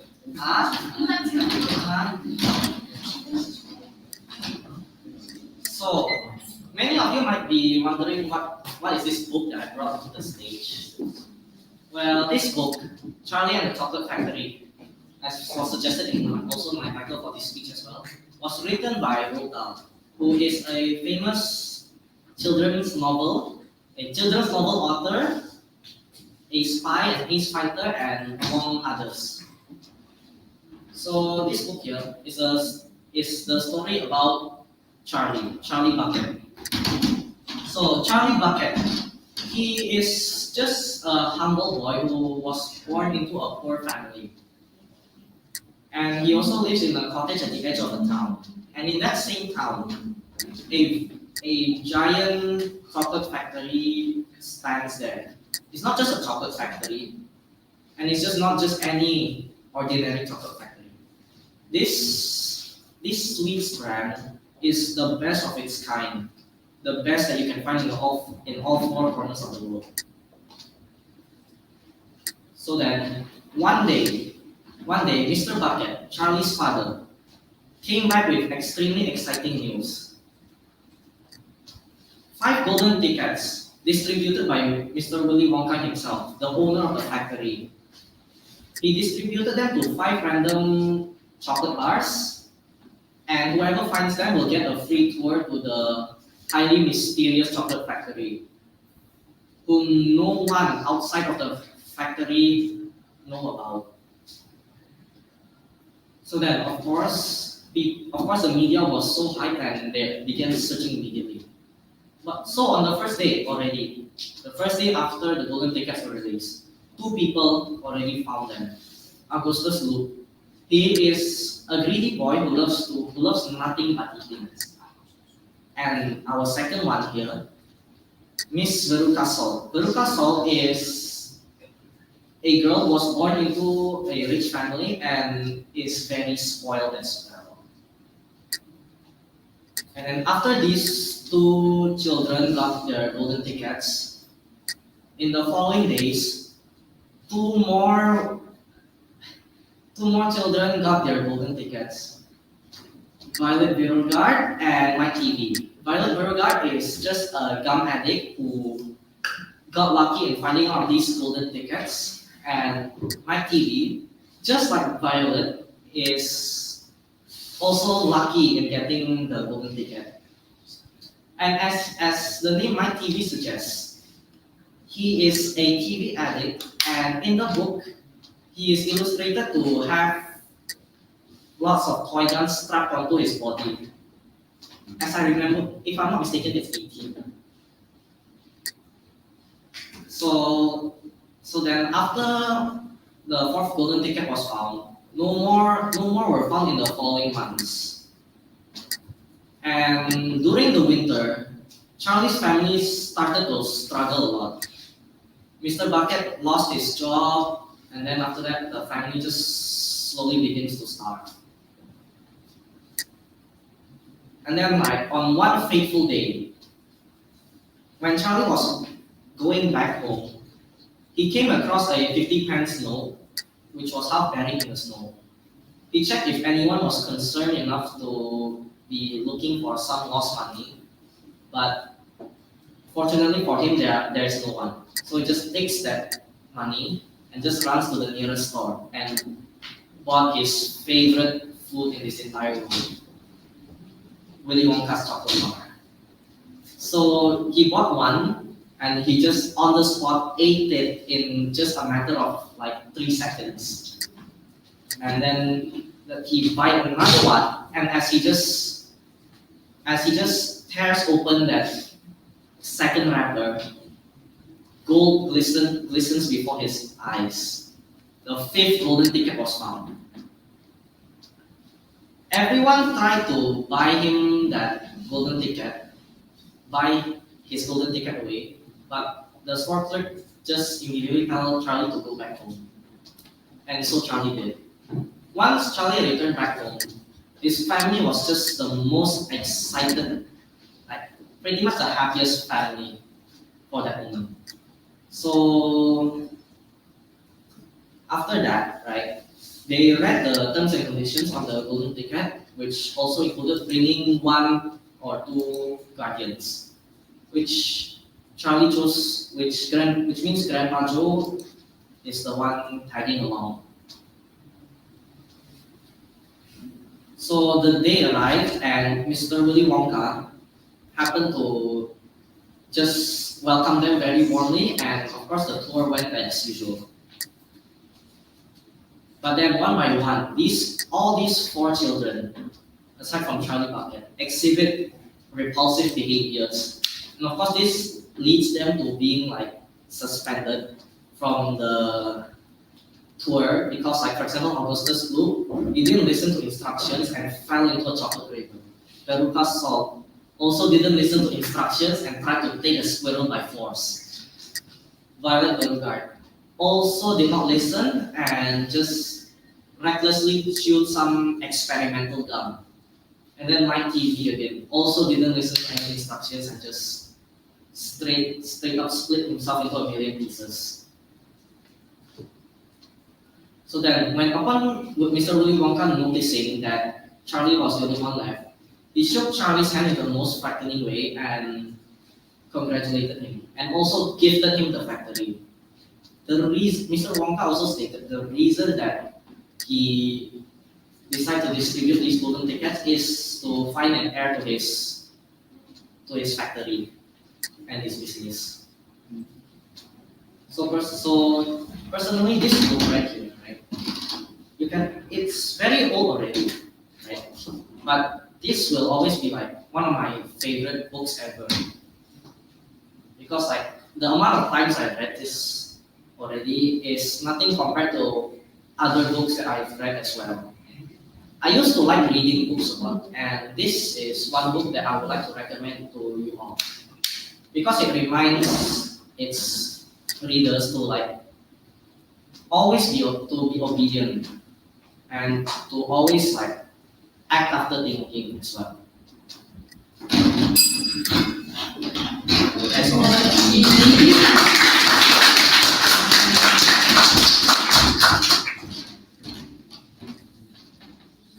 Thank you, Chris, for the very interesting story of Charlie and Chocolate Factory.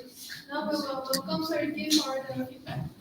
All right, Chris, great job in speaking twice in a row. I think that's good. You could have some time to warm up as well. I think when it comes to storytelling, one of the most crux of what makes a good storyteller is how well you are in describing the story with your body language and gestures, and I think you've done it well. And also the power of your voice is very strong and very clear in order to convey the stories that is being given. So I think that was great. Now, my feedback is, one thing about this story is I feel like trying to simplify a book into 5 to 7 minute speeches, I would say very challenging. So you might want to be aware of some of the things that you want to skip and some things you don't want to skip. For example, I feel like just now you spent a lot of time in order to just set up the background, introducing the character, and then suddenly the character is just gone, and then you suddenly go to the ending. So the content, when it comes to the storytelling, it's almost like there's no conflicts, there's no climax, and it's just the end, you know. So you might, I feel like, rather than, if you feel like that is a challenge in order to introduce each of them, I would say it should be better if you could just focus more on maybe Charlie as a person as opposed to the other characters, since your time is very limited and you've tried to explain that one. Also, the objective of this speech is incorporating props in your speech. Now, I suppose that counts as a props in a sense that kind of works as well. However, the main objective of the reason why this is your objective is to see how well you are in incorporating props in your speech. In that sense, I feel like you could have used more props in order to better put into your speech, so we could see how well it is being executed. So in a sense, what I'm trying to say is I feel like, yes, you fulfill the objective, but I feel like it's playing it way too safe. So, you know, I feel like try to take more risk. Try to put maybe just make some golden ticket on your own, and you can share it to people here. And yeah, so that being said, great job in your descriptiveness. So, well done.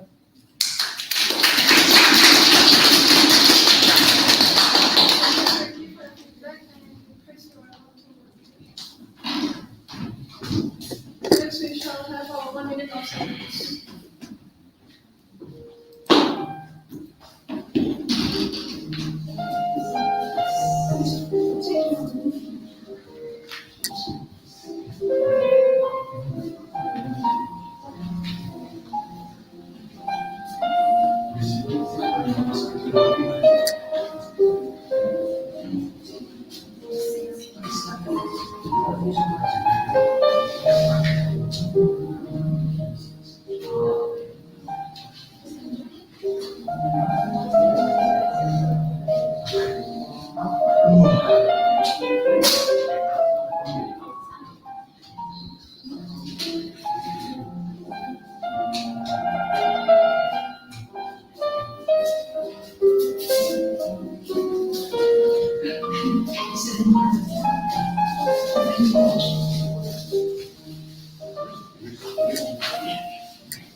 let us welcome the next speaker. She is someone from Clinton and her current level is certain. So she is going to Lieutenant Colonel and she enjoys dancing so much. She has performed so many in SML1. So let us welcome Freya Anastasia Chandri.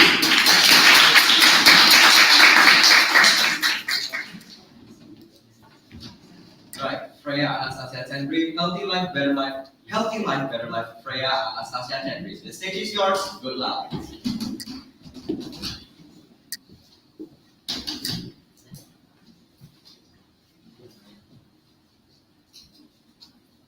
Healthy life, better life.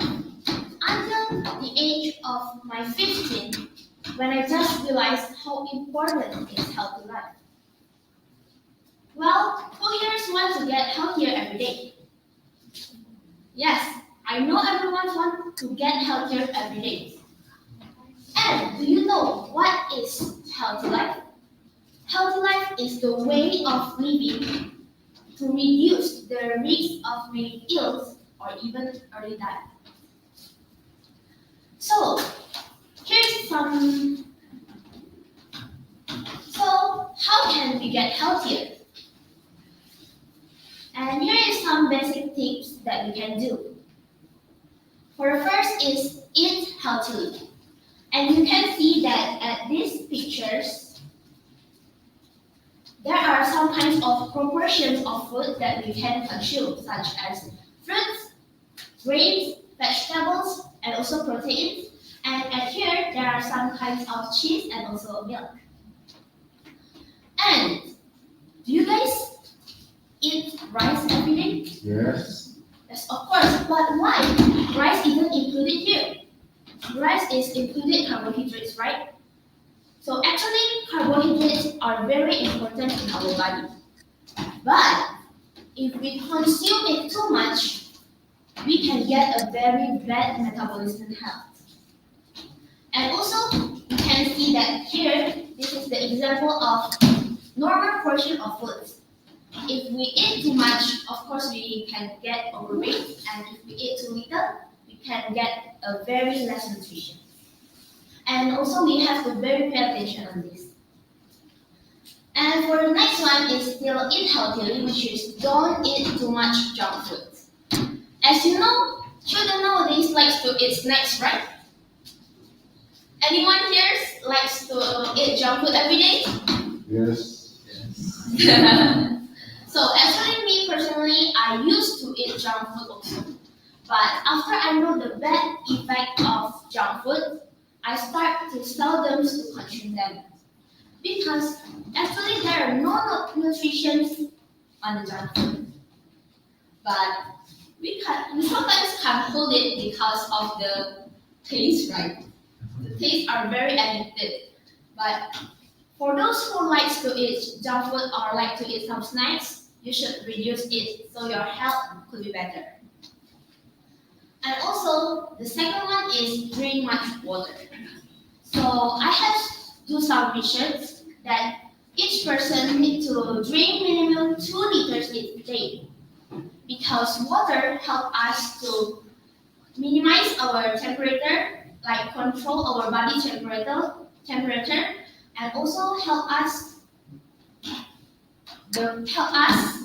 our body function also. So make sure that you drink enough water, especially in a hot day. In a hot day, usually we drink more than usual. And also exercise. This exercise is also very important in our life. Maybe for someone who don't have the basic of exercise, you can do at least twice a week. For example, like some yogas, and then running, weightlifting, or even swimming, badminton, and many more. Because by doing exercise, it helps you to increase your immune body. And also the main one is to build your muscle inside your body. And also, for me personally, I do exercise every day. So after schools, I went to my office, and from my office, I went to my gym place. And at there, I sometimes follow some classes like Zumba, aerobic, yoga, and sometimes also do some weightlifting. But basically, exercise also help us to maintain our body so that we have the posture body that we want.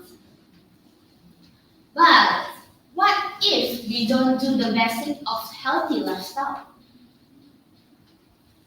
So the main problem is health problem. As you can see, the first picture shows that the person has an overweight. So overweight happens when you eat too much every day. So the portion, for example, you eat too much food, so you can get overweight. But if you eat too little, the nutrition that you get will be less. And also junk food can make people overweight also if you consume it too much. And I heard that overweight people can easily get disease. And for the second effect is dehydration. Dehydration happens when your body don't retrieve enough water.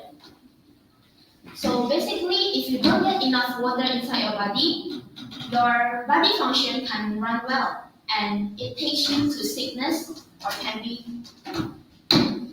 And for the third one, weak muscle. Weak muscle happens when you don't have enough exercise.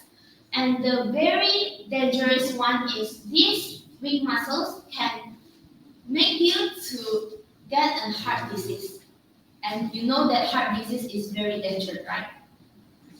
So actually, if you do some kinds of simple exercise or just light exercise, your body is already helped very much.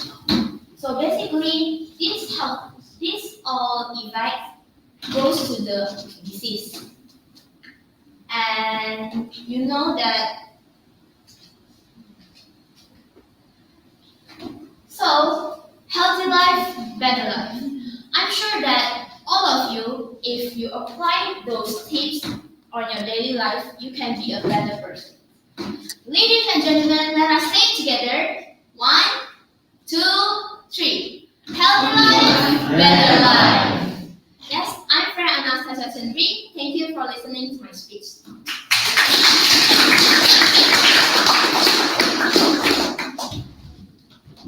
Right, Freya, that is a really great speech. I especially like the closing where you ask for audience participation. And it also has a really great design. Less words, but still cool design. So let us welcome Miss Cecilia to give feedback. All right, congratulations, Freya, for today. You have done a great job in creating a nice, bright color presentation. It's very clean, simple, not too many words, and I love the interesting pictures that you put into the slides. And what I really applaud you in doing is the pause in the beginning before you start. Did everyone notice that Freya waited before she started? And that was like a very impactful pause in the beginning.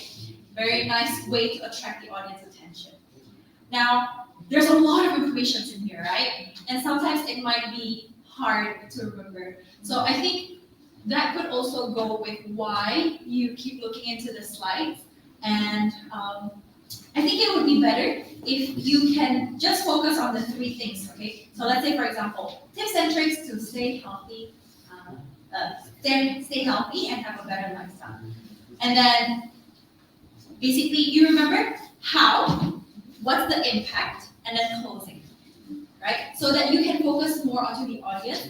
But what I like is that you keep interacting with the audience, you ask the audience questions, you try to engage them throughout the speech. So I think the one thing that I would like you to improve is the conclusion part. Especially, I feel like it's a bit abrupt, maybe because the light was turning red already. But I think the conclusion, if the flow could be better, especially let's say, for example, what was the last slide again before this? Okay, so the health problem. So you were talking about overweight, dehydration, and weak muscle. So instead of jumping directly to the next part, which is healthy life, better life, instead of saying that, well, ladies and gentlemen, these are the things that can be caused by not having a healthy lifestyle. So today, I would like to remind you once again, this is my conclusion, something like that. Okay, so before you close the speech, I think the flow of it could be stronger. Okay, I think that's all. Freya, thank you so much for today's speech. Alright, thank you so much, Mrs. Cecilia and Freya can be seated. Now we will have 1 minute silence and please feel the feedback. Thank you.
Our 10th speaker for today is someone from the Stewart class, and right now the level is surgery.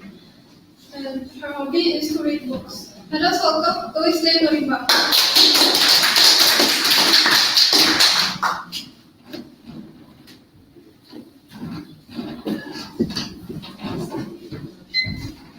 This is MH 370 and MH 370. This is yours and look.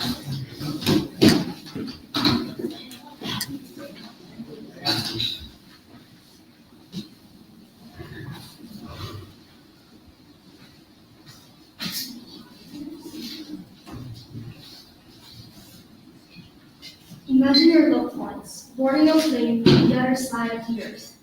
And before they get on the plane, they send you a sweet goodbye message. But who knows that that goodbye message will mean forever. On a sunny day, 239 people had the objective of boarding a 7-hour flight from Kuala Lumpur to Beijing. The flight Malaysian Airlines 370 carried pure citizens from all around the world, including Russian, Canadian, Indonesian, Malaysian, Chinese, and many more. This fine sunny day was none other than the 8th of March of 2014. The plane then took off at 12:41 a.m. and everything was going well in the cockpit.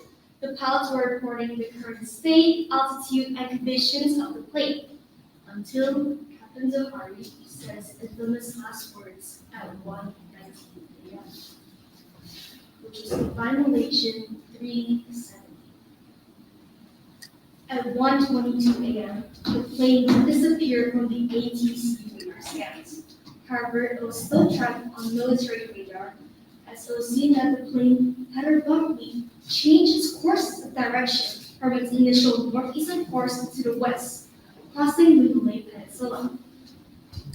It maintained that route until 2:22 a.m., when it was 370 kilometers northwest of the Malay Island. This would lead, as to what is said, is the most expensive multinational search effort for a missing aircraft. This incident garnered the attention of millions of people around the world. And because of that, a lot of people have also came up with their own conspiracy theories. However, the two most popular conspiracy theories was regarding firstly hijacking and claims of suicide. Firstly, hijacking. A lot of people believe that the United States hijacked MH370 so that they could bring it to Diego Garcia in the British Indian Ocean territory. This was supported by several facts, such as the plane turning westward, the co-pilot's phone being switched on, and the plane going in the same route as it would if it wanted to go to Diego Garcia. Aside from that, several residents of Kudambadu, one of the islands in Maldives, have stated that they spotted a white aircraft with red stripes on it. This model was similar to MH370. Secondly, claim suicide. Netizens believe that Captain Zahari, the pilot in command, suicide on a plane, killing 239 people too. This was supported by several facts, such as his wife and 3 children moving out of his house just the day before. A lot of people said that his relationship with his household was terribly falling apart. Aside from that, Captain Zahari was also a fanatic supporter of the Malaysian politician named Anwar Ibrahim, who was sentenced to jail on the 7th of March. However, the most controversial piece of evidence that supports this idea was that Captain Zahari had driven a similar path that MH370 took on his flight simulator at home. Obviously, this raised a lot of suspicions and questions towards Captain Zahari. The search for the missing aircraft spanned over several years, and it covered thousands of square kilometers in the British Indian Ocean territory. But with that, until now, we are still unable to find MH370. So considering the minimal evidence and the crazy conspiracy theories, it's difficult to predict what actually happened to MH370. The disappearance of 239 people have obviously brought a lot of grief and sadness for their loved ones. One day, you're cracking up jokes with them, and then the next day, they're gone forever. Even after 9 years, the grief of losing a loved one is still evident in the lives of the family and friends of MH370. Therefore, audience, when you have time to spend with your loved ones, please cherish it, because you will never know when will be the last time you'll ever see them. Audience, please cherish your time with your loved ones. Thank you.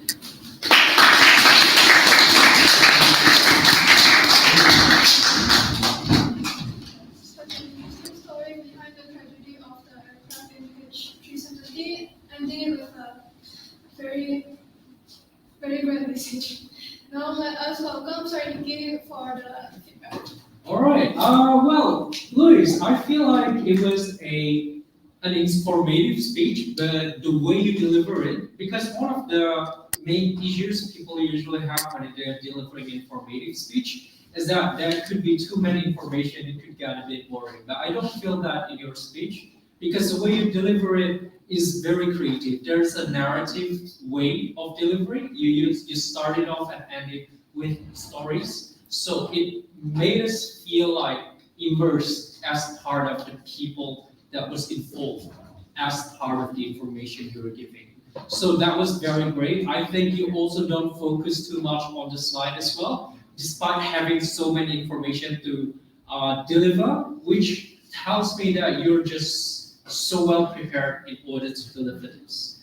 One thing I wanted to point out though is, since you are delivering a speech that is generally, I feel like try to have a little bit of baseline of what kind of thing you want people to bring home, because I feel like it could be a bit confusing at times, whether you want it to be informative or inspirational in nature. So if you want it to be informative, then I felt like you could have just stopped on the part where you're just not sure whether or not what is happening, because of there's so many conspiracy. But if you want it to be inspirational in nature, I feel like the content of your speech should focus more on the people on board and the people around it. What happens to the people when those people went missing? So it could enhance your message of the inspirational. Don't to have people that you love around you better. Or otherwise, the message about having people you love just kind of somehow just came out of nowhere suddenly after those information.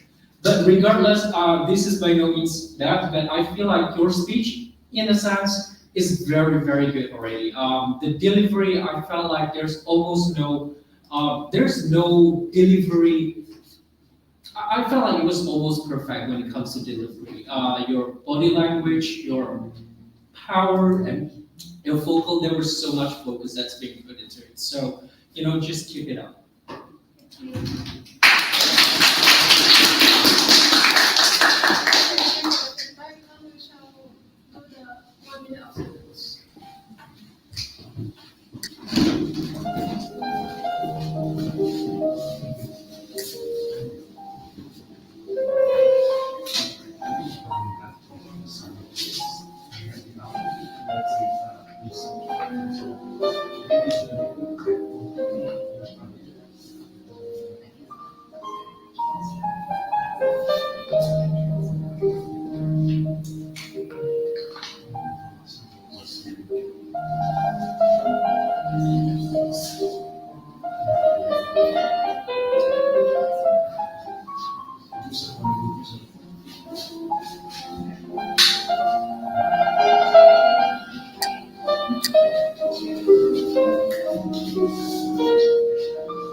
Alright, we are moving on to the 11th speaker. So this series speaker is someone from Spielberg, and his level is Lieutenant Colonel going to Colonel.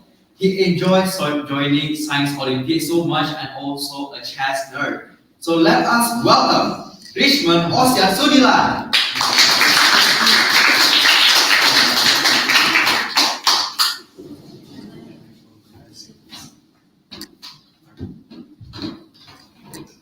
Alright, Richmond Ocean Sudilan, disconnect to connect, Richmond Ocean Sudilan. The stage is yours, good luck.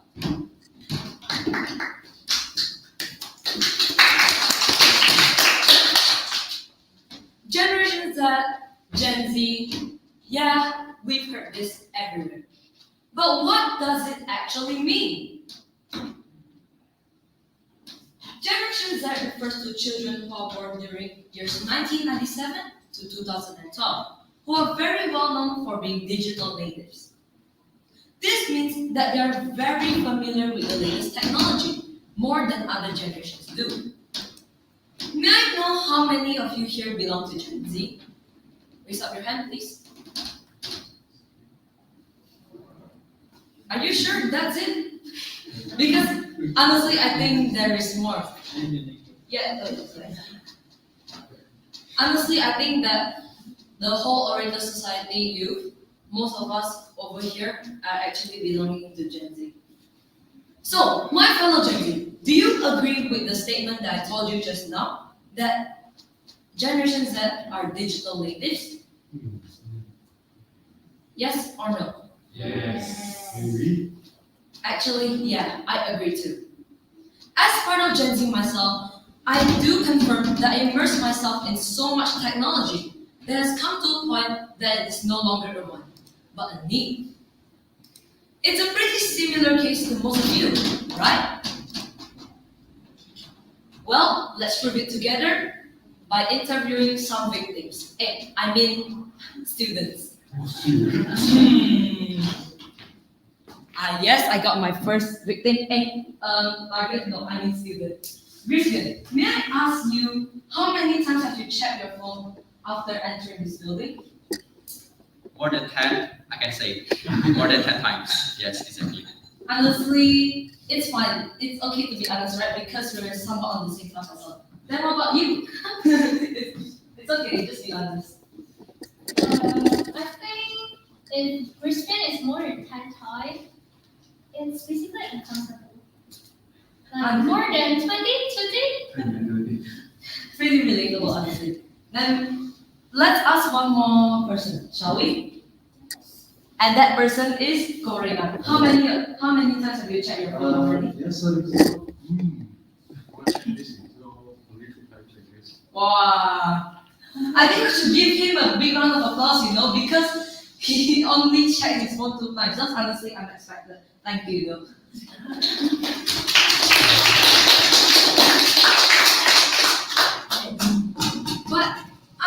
But honestly, we can already see like 2 out of 3 participants that I interviewed just now check their phone for like, if not 10 times, then 20 or 30 times. So we can already conclude that we use technology a lot.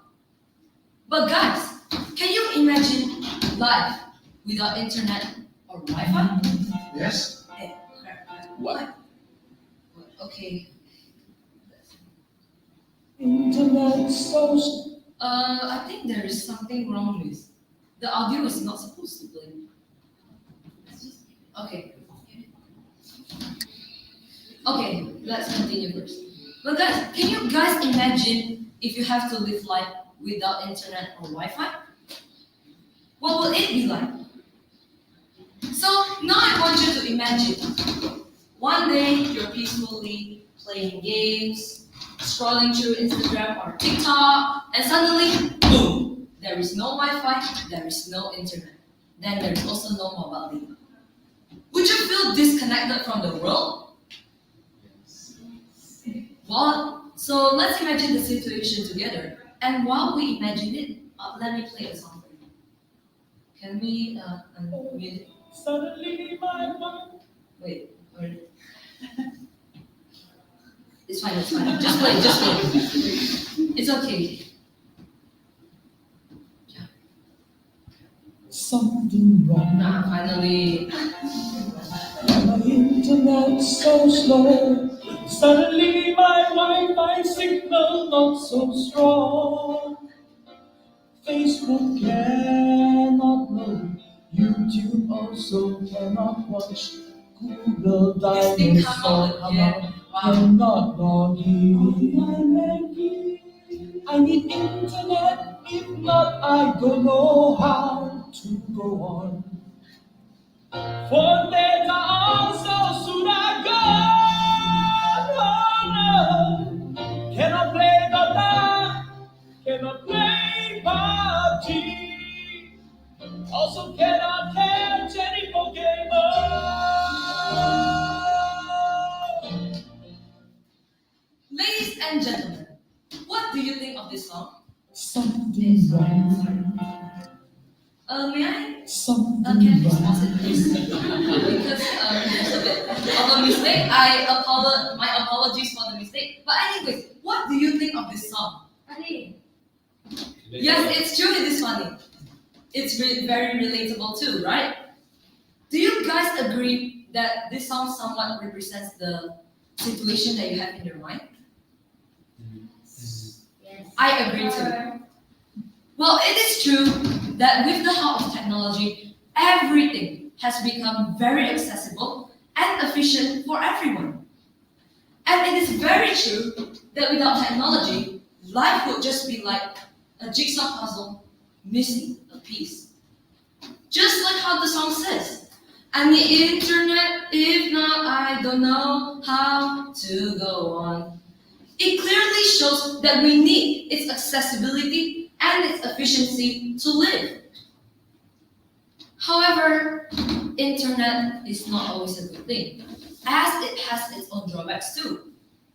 The particular drawback that I'm talking about today is its effect on family relationships and communication. Now, with the arrival of technology, family members spend more time on their gadgets than with each other. I'll give you an example. When family members sit together on the dining table, they're supposed to interact with one another. They're supposed to share about their day, talk about random topic. That is how a family is supposed to work. Am I right? Yes. But nowadays, that's just not the case. It's very rare to see family members interacting with one another because everybody is so busy with their own gadgets. What you are most likely to see in the dining area full of family members is this.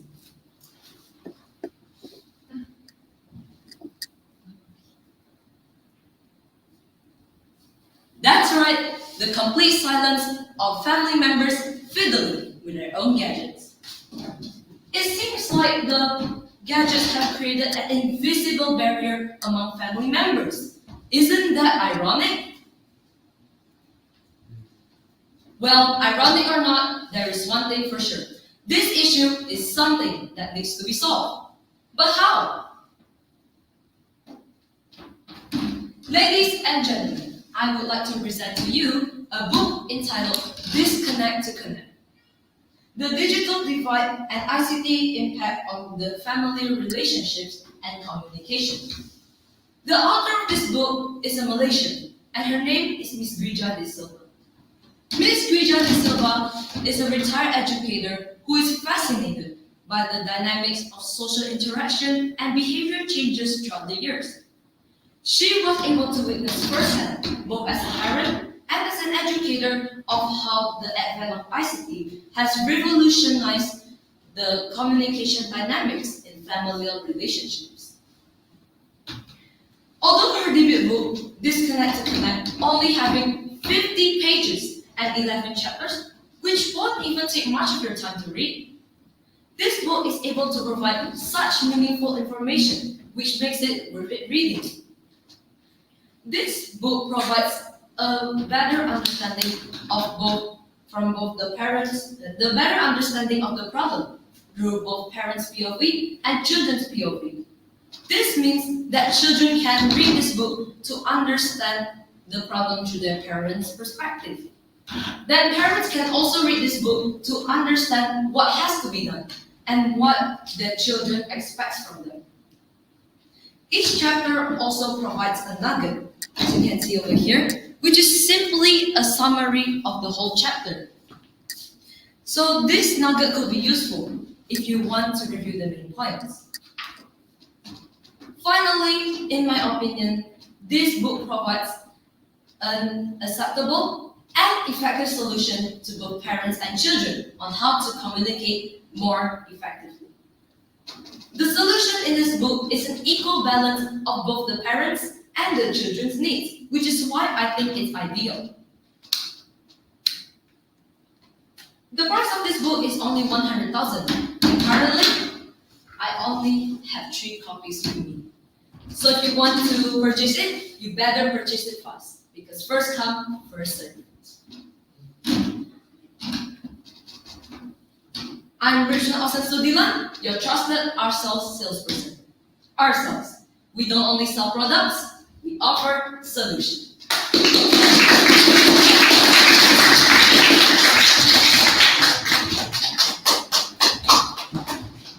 Alright, Richmond, that's a really great speech from you. At first, I feel really intimidated because I was suddenly interviewed, but no worries. You did really great, and you really used the situation to sell a certain thing. That is really great and a creative idea from you. Now we would like to hear a feedback from Miss Cecilia.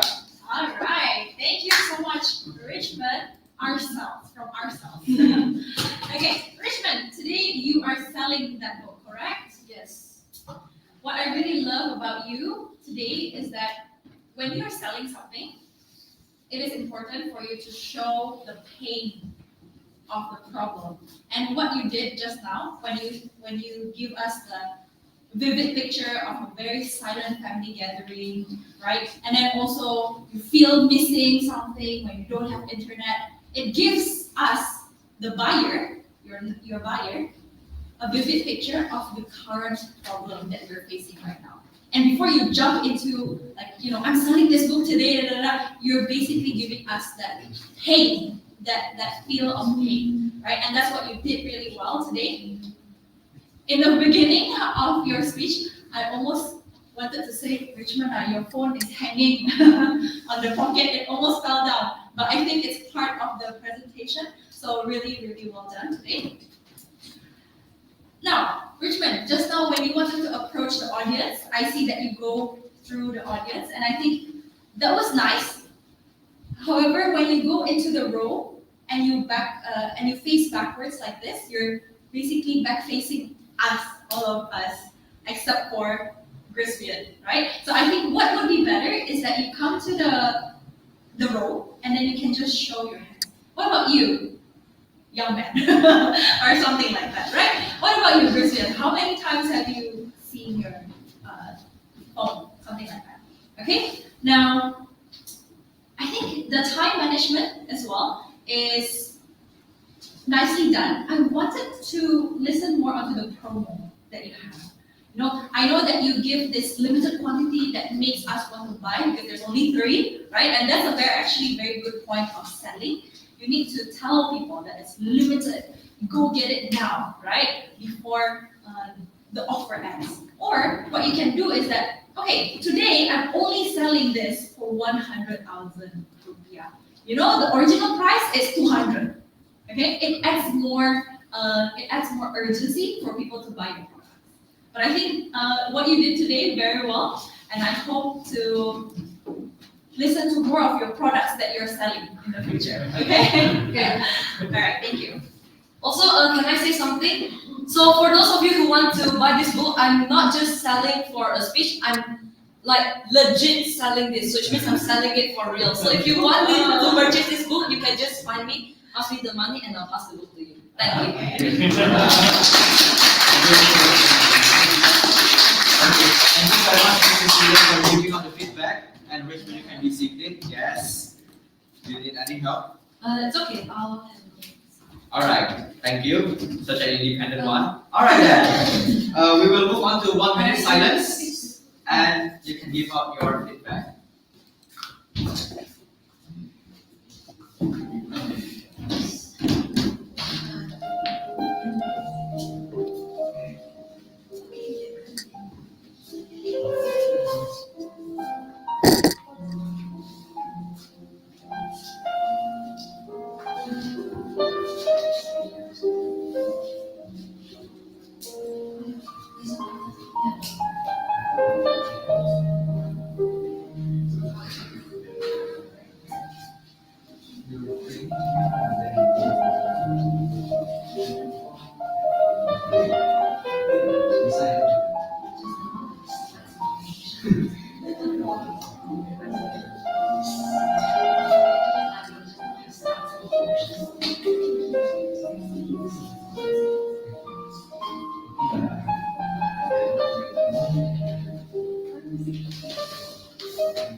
Our next speaker is someone from the student class and is in the colonel level right now. He enjoys traveling and just went to Norway. Let us welcome Cedric Damon Yago.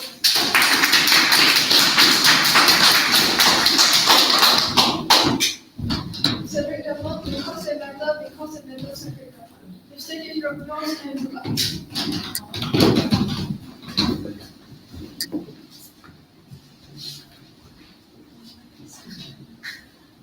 Animals, whether we are aware or not, play a huge role in our lives and in the environment. This is why it's in our best interest to help them whenever we can. Stray animals, in particularly dogs and cats, are more likely to be hungry, thirsty, and more prone to severe weather conditions. Without proper care, food, and shelter, they will eventually fall sick and die. I believe the best way to help these animals is by raising the awareness in our community.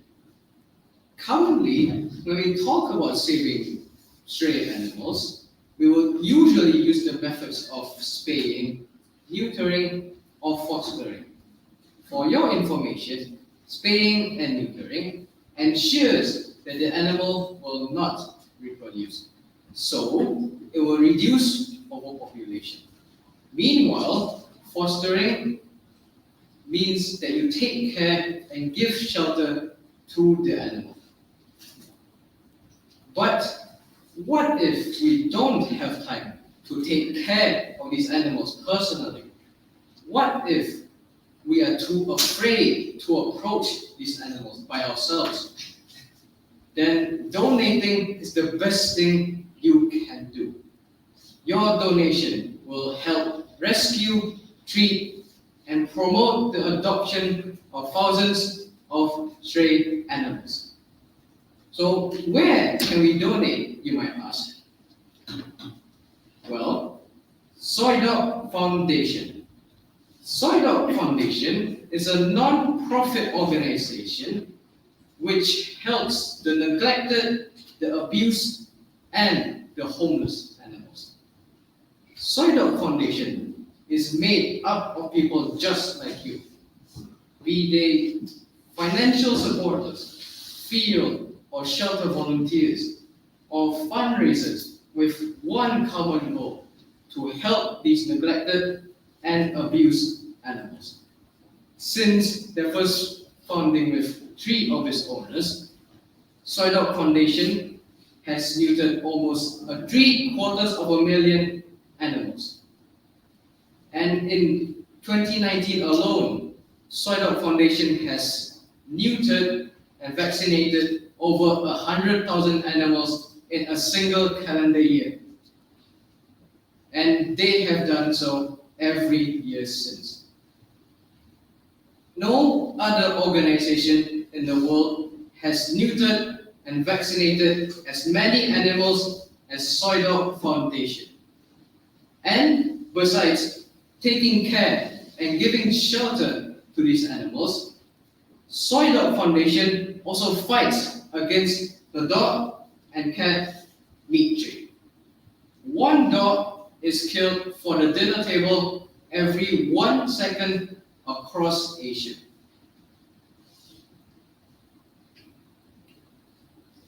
So, ladies and gentlemen, allow me to show you how you can donate to this organization. So, I would like you to open your phones and, of course, open Google Chrome and type in their website, which is www.soydog.org. Then you should see a screen that is similar to the one on the left. And on the top right-hand side of the screen, you should see a button that says Donate Now. And I would like you to click on that button. Then you should see a screen similar to the one on the right. And on this screen, you can choose how much money you'd like to donate to this organization.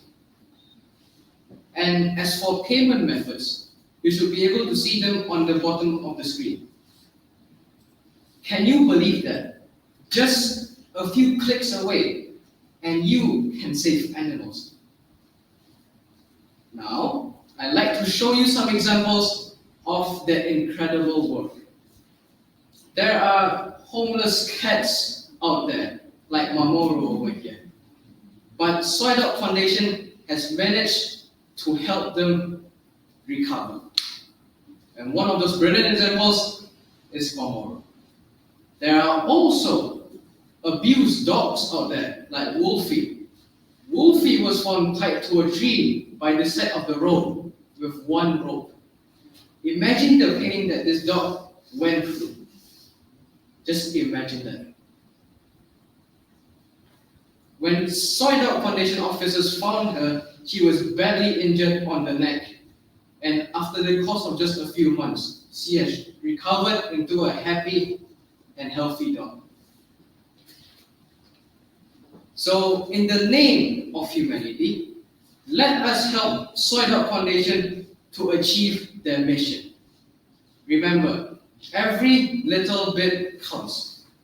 A little donation will help the organization, but it matters even more to the animals.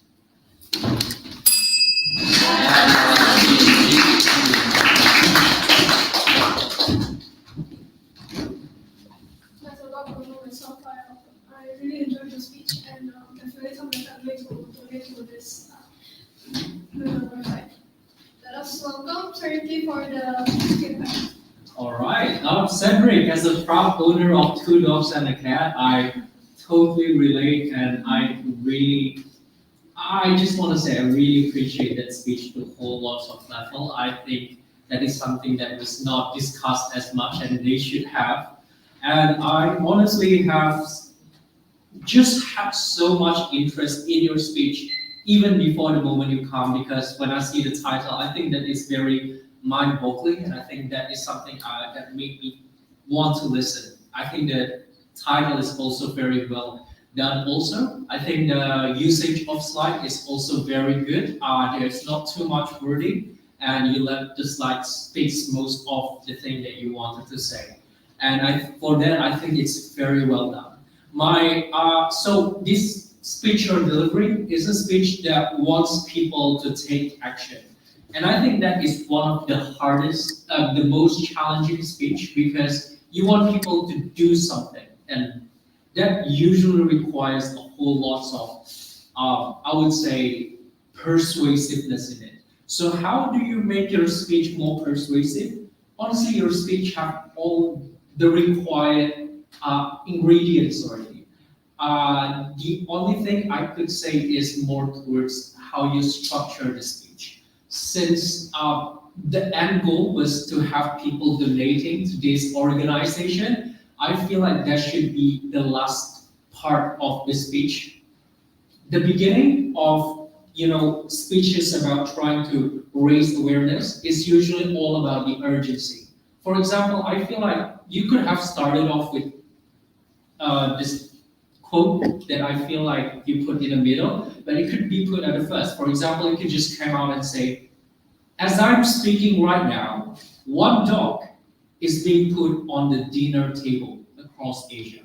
And I think that is a very significant quote that would make people pay attention. Also, you could put a story about Mamoru and Wolfie at the beginning, so people just, have this inherent interest of, what can I do to help them, so this doesn't happen again. That is when you put the message, which is to donate at the end. So it doesn't seem as if you're asking for money, but more like you're helping people to, just better if they wanted to help, what they could do. So but regardless, I think you're very calm in the way you deliver it. So that's a great, well done speech. Thank you very much for, the default.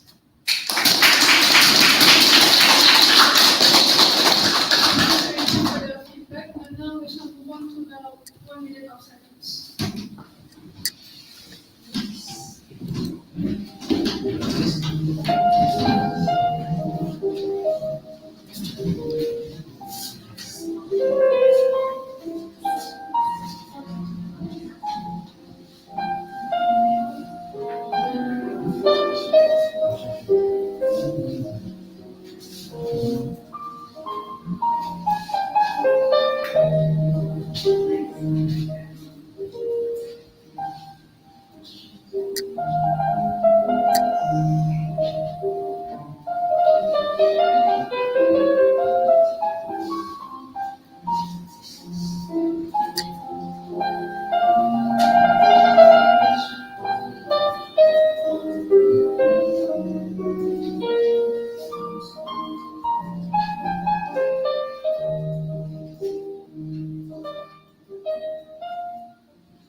Alright, the 1 minute silence is over. Right now, we are going to have someone who is from Spielberg as well, and her level is currently general. Alright, so this certain someone is someone who is a really talented young woman, and her goal is to stop being a procrastinator. So let us welcome Averina Valerie Moiras.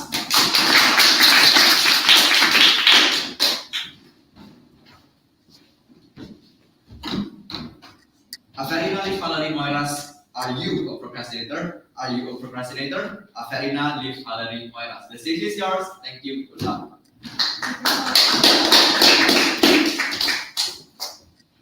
Great, thank you to our amazing MC. And just like what our MC said just now, my title today is Are You a Procrastinator?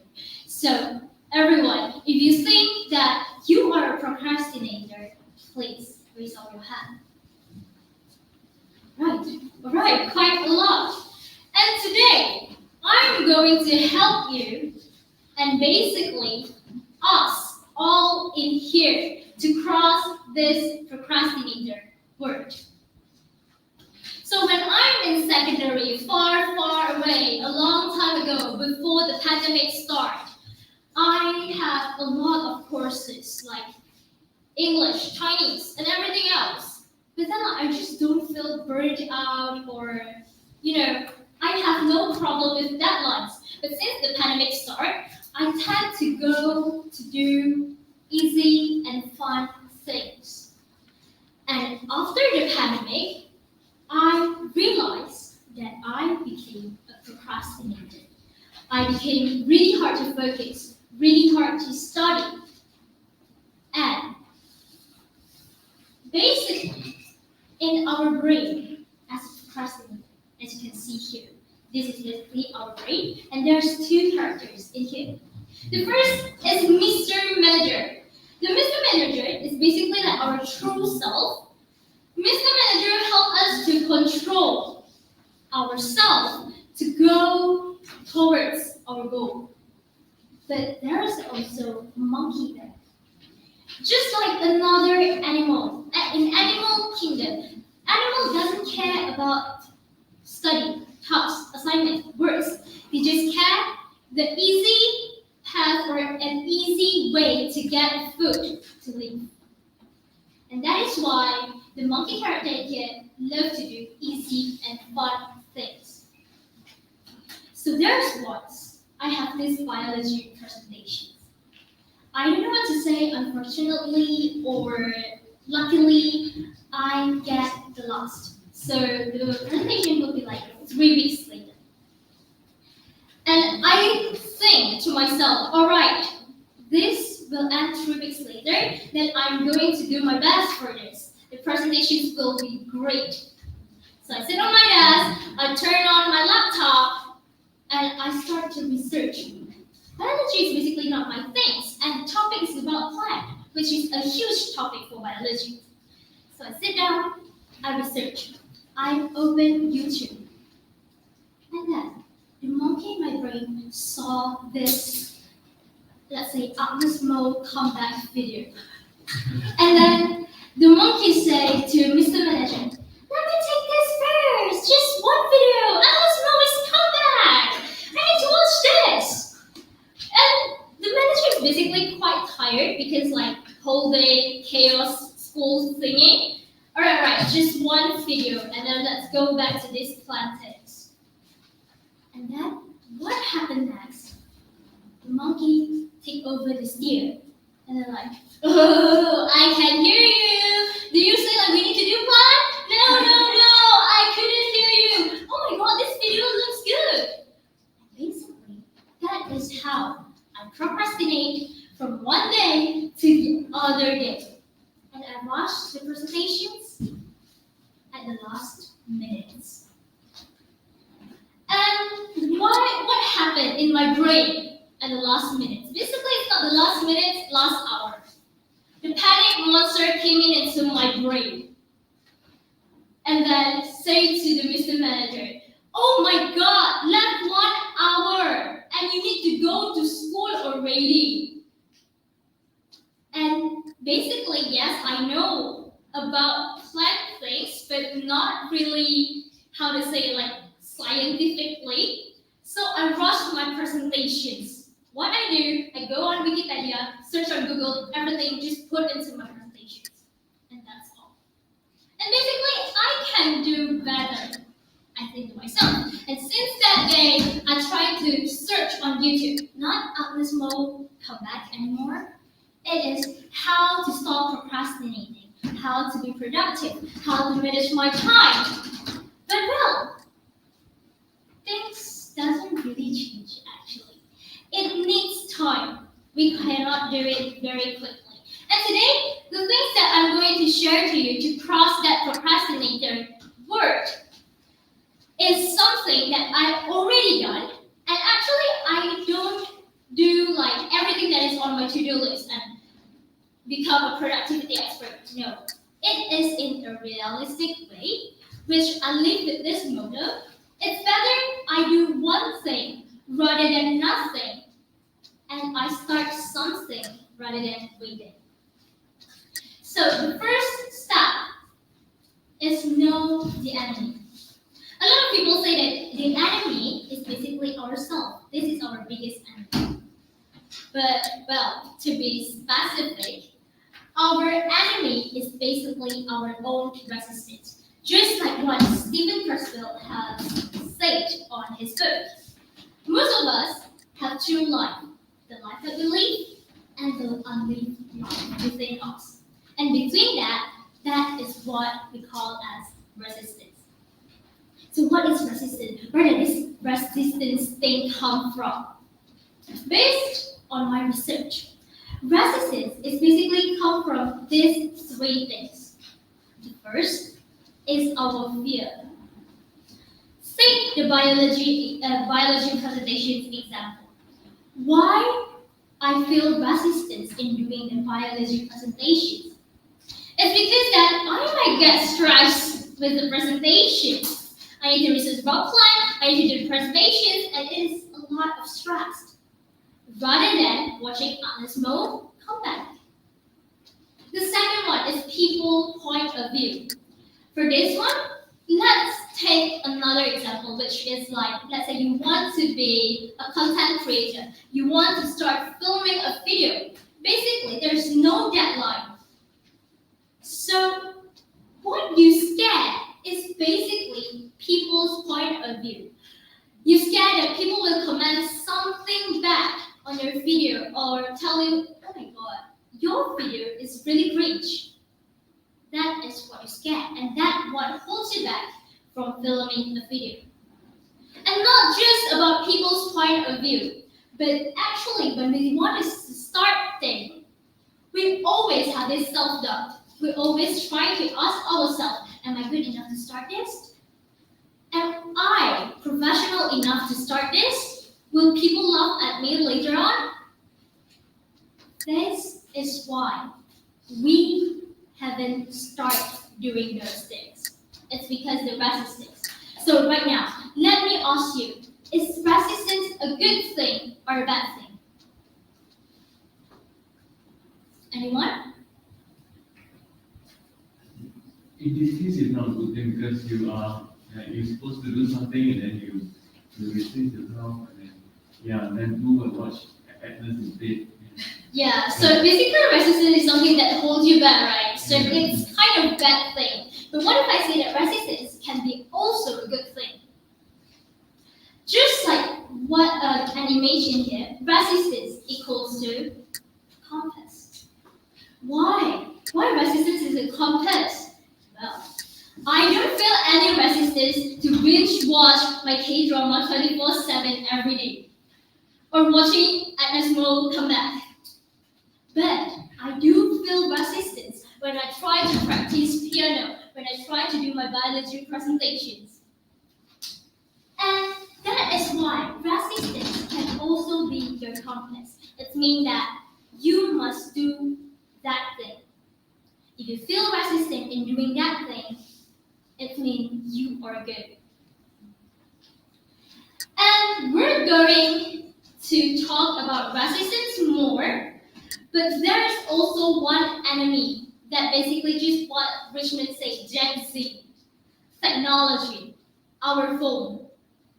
Our phone is also our enemy. Basically, it can be our friend, it can be our enemy, it can be everything. Technology can be a distraction for us. And how to do it? I'm not telling you to put your phone in another room, another house, or another building from you. It's just using this simple method. It's a 3-2-1 method. So basically, after you realize, oh my god, I'm procrastinating, I'm scrolling TikTok too much, I'm watching Agnesmo too much, you try to get out from that application and try to count 3, 2, 1, and directly start doing the thing that you need to do. That is basically how you can stop the technology registration. Next one. Still from the book The War of Art by Stephen Pressfield, it says that we don't tell ourselves, I'm not going to write my symphony. Instead, we say, I'm going to write my symphony. It's just, I'm going to start it tomorrow. The second thing. So after that resistance, you basically know what you need to do, what you're going to do. But let's say the thing that you want to do, there's a lot of it, and it's just really stressed. If you see like there's a bunch of things in your to-do list. The second step is basically the hardest one, but we're going to get through it together. Just like what is already in your head, there's a paper, a task template for you. So we're going to learn how to organize and order our tasks together. So the paper in your hand will look like this. I want everyone in here to write at least 5 tasks that you need to finish it. Let's say today, tomorrow, this week, this month, or maybe in the future.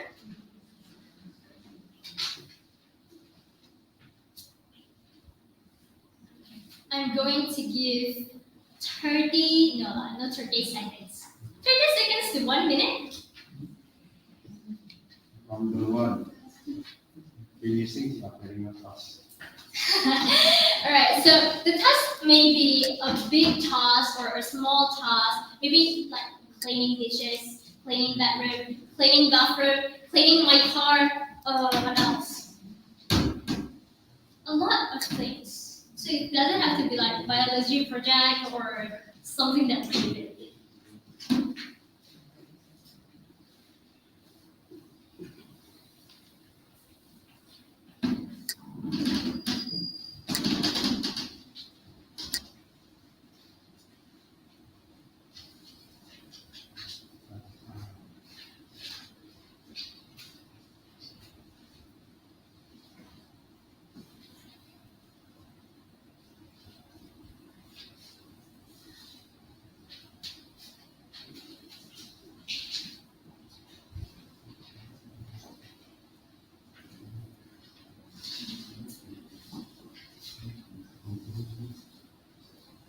Minimum is 5. If you have like more tasks, just write it down. It's fine. Yes? You give me a thumb?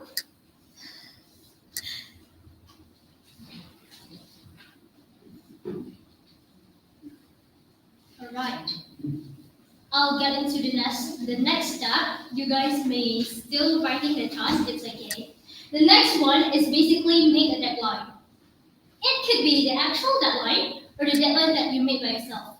Let's say for filming a video, there's no exact deadline because it's yourself to yourself. So you can just make any deadline you want.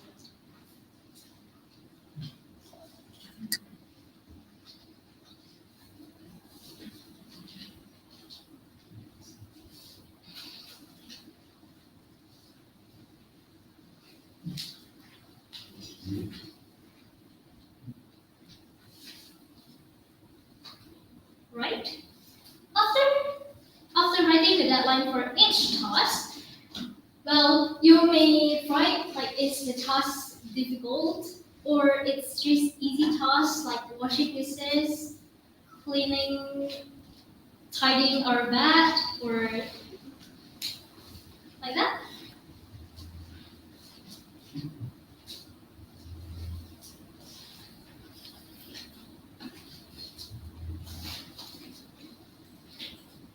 Right. After the difficulty level, it is the time estimations. So the difference between time estimations and deadline is like, let's say deadline is 28 August, but time estimations will be like, let's say biology presentation, 3 weeks. I need 3 weeks to do that.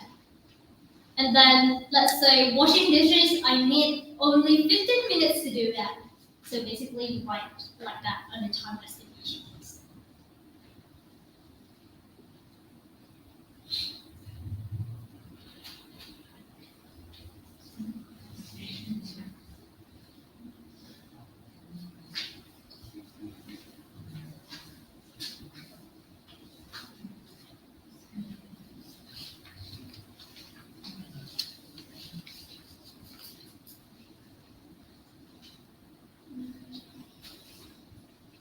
Right, basically, I've seen like moves of us already done. Now we're going to do the fun part, or like the main part of this section, which is to order our tasks. Like which should we prioritize first? Which one should we do first?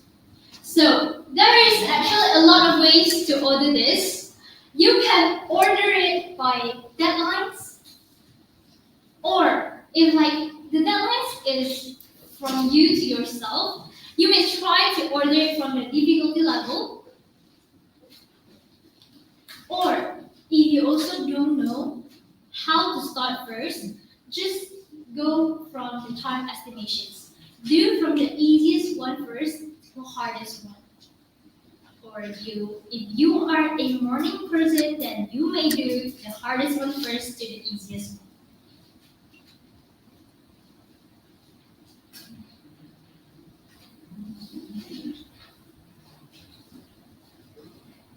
After finish ordering it later on, I'm going to ask one person to come up to the stage to basically share how they order their task.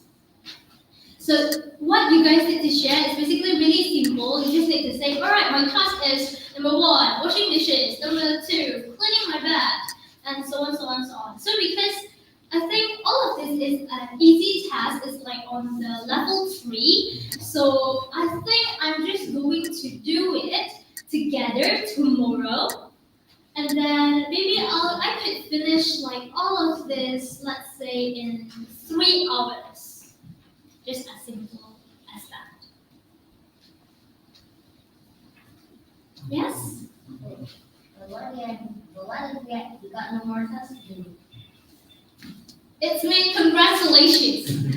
You have lived your life fully.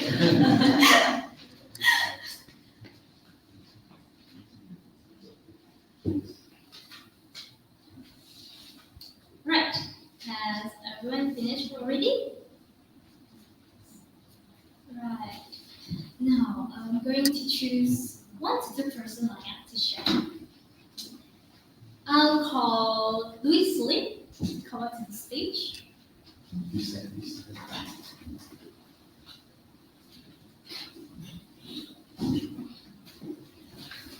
What's wrong is these 2 young men in front. Right, Louis Lee, can you share?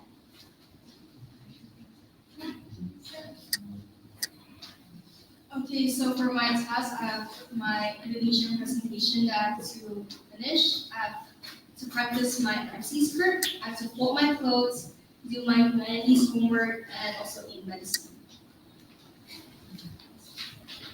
So I ordered it by my deadlines. So the first thing I ordered was folding my clothes, then eating my medicine. Afterwards, I did my Indonesian presentation because it's due on Tuesday. Then I did my humanities homework, which is due on Wednesday. And then I'll do my script, practicing my script, which will be due on Thursday. Right. So everyone already know how to order it? Yes? Yes. Alright, should I call one more? Thank you, Leslie, for everything loud. Alright, I'm going to call one more person to come up to the stage and share. I'll call our Mr. MC, Christian. Yay!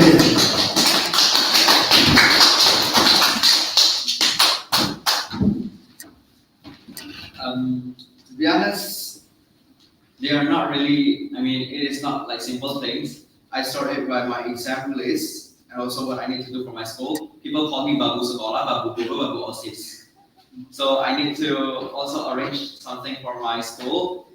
First is that my school is already starting to make something known as accreditasi. So I need to put all my certificates and everything for them. And yeah, I need to make that. And the due date is 3 September. I read it as something hard because it is really hard for me to arrange all my thing. I also need to go back to something that is already so long in the past. I need to take a picture and everything for the school.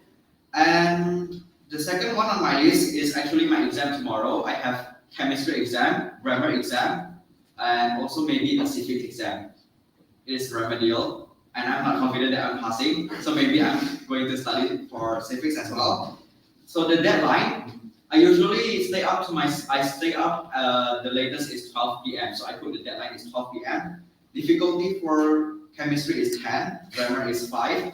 Civics, if there is 100, I'll put 100 because I hate memorizing so much. And then I have physics, biology on Monday, 11 p.m. And then for, how do I say it, prakarya.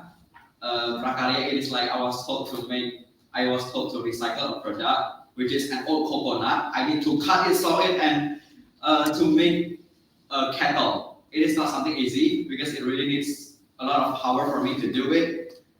Next is I need to memorize for my upcoming project at school, which is that I need to talk about Independence Day with my friends about conversation project. And also, the last but not least, it is math exam. I hate it so much. So the order that I put is that the first one I will study for grammar first because it is easy. Second one I will study for chemistry.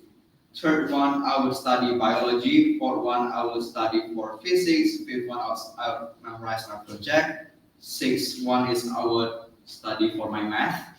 Even though I hate so much, but I still hate civics much more than math. And then I will do my, how do I say it? It is like entrepreneurship project, prakarya. I was told to make kettle, and we were told to make it, craft the handle and everything, and then we will sell it. And then last is the accreditasi. Accreditasi, I don't find it really. I mean, it is important, but I don't think that I should finish it as fast as I need to. So yeah, it is on the last. That is all, I guess. Thank you. Right, thank you so much. Alright, after sorting the tasks, I basically use calendar to manage it. So let's say I have like a really specific deadline. Let's say for real stage, 27 August is basically real stage. So I just put specific things like real stage, 27 August. Because I am ENTP, my MBTI is ENTP, and basically I'm a P person. So I work flexible rather than like I need to plan for like the whole day using time blocking, which I will explain it after this. So I just write the specific events. So if you are someone like me that can be really organized, then this is basically for you. And like what I said just now, this is the other method that you could plan your prioritized tasks just now. Just like the order, you can use time blocking. So the difference between time blocking and the just now one is basically in time blocking, you also write your routine. Let's say like yoga. In here, it's basically from Monday to Friday. But in just now method,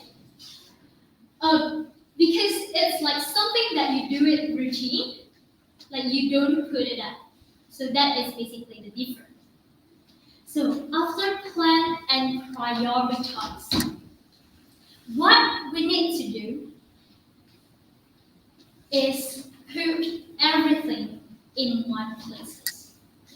So there is one system called second brain, which actually helps you to make a new system just like your brain, but outside your head. So let's say we're like tend to keep forgetting things. Like I need to do this, okay, I just keep it on my head, but then I forget it the next day. So how we're going to do is basically we write all of our ideas, inspirations, insights, tasks, everything that we need to do or we need to remember in one place. It could be physical notes, or I am someone who rarely uses physical notes, so I choose Notions. Not sponsored by Notions. So I use this because first, it is customizable. And basically in Notion, you can make a lot of database, like you can make new database for calendar for academic, calendar for, let's say, organizations, and a lot more. And it's also good for like writing a script in Notions and a lot more. But the thing is, Notions can't work offline. So you still need online internet to connect to Notions. And the last but not least, okay, this is my Notion template. If you want it, you can ask for me. You can chat it through my Instagram DM. And basically, this is where I get the inspirations of Second Brain. It's by Tiago Forte and also Ali Akbar. The third one is be professional. But Alfie, just now you say that we need to start things. We don't need to wait until we're good enough or be professional to start things. But why now you write be professional? So in here, it's basically be professional to deal with things, not doing things. So if professional, they work what needed to be done or priority. And then professional really committed to succeed. While amateur, they are by motivations. So let's say today, in Monday, I have motivations. Okay, today I'll be productive. Tuesday, I don't have motivations. Okay, I just look at home now. I don't need to do anything. And then Wednesday, I also cannot, I don't want to do workout. I cannot. I don't have motivation. Search on YouTube motivational speech. If I get motivated, I'll do. If I not get motivated, then I pass. That is what I'm doing. And then professional focus more on process and goals instead of money and status. So if you want to be content creator, then you need to focus on the process. You need to go film your video instead of watching others will come back. And basically, if you want to be something, everything cannot be instant. So that is the three things, and don't let that panic monster get you again. And basically, I hope next year, if we met at some places, you guys can say to me that, hey, I am not a procrastinator anymore. I have done something instead of nothing, and I have started something instead of waiting. So remember that you guys still have that task that you need to finish it today, or maybe tomorrow, or maybe next week, next month. Well, thank you.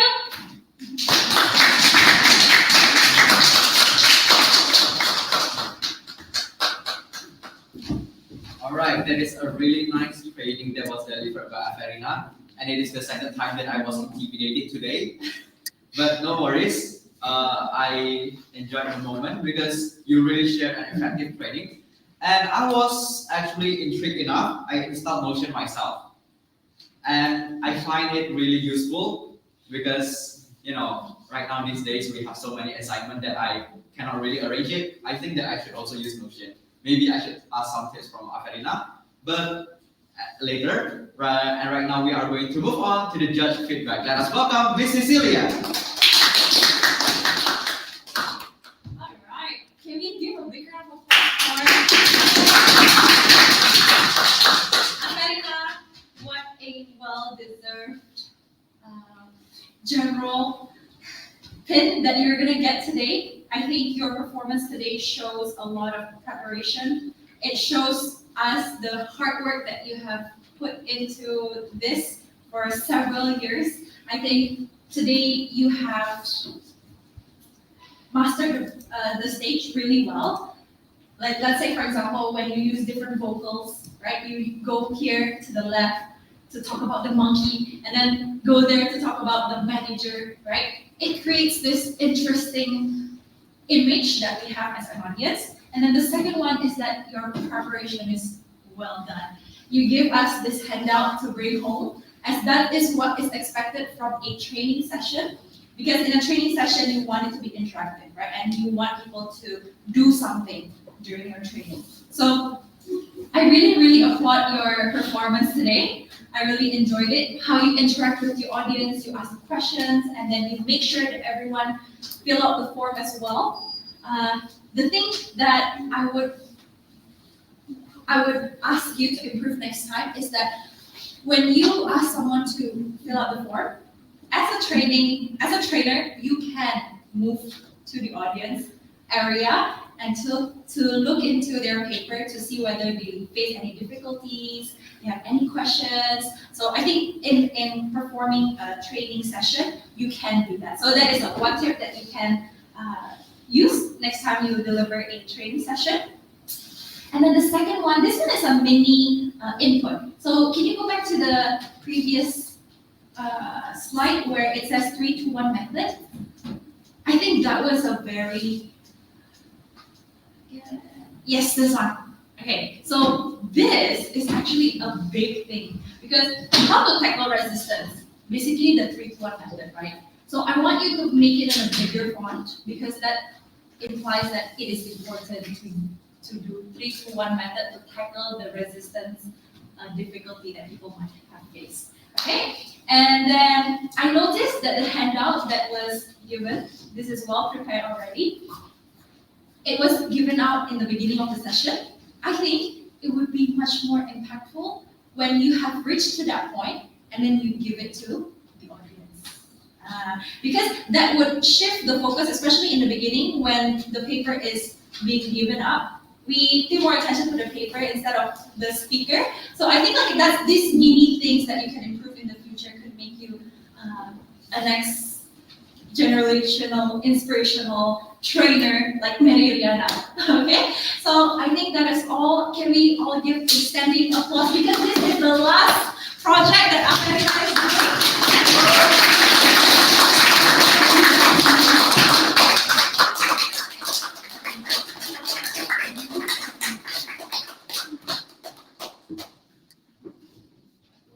Alright then, thank you Ms. Cecilia for the feedback. And Afarina, you can be seated. Thank you very much. And don't forget to return the pen to Afarina. She bought it with her own money. Okay? Alright then, we will proceed to 1 minute silence. Please think about your feedback. Yes? Alright. It is actually sponsored by Spielberg, guys. That's a miss. Thank you.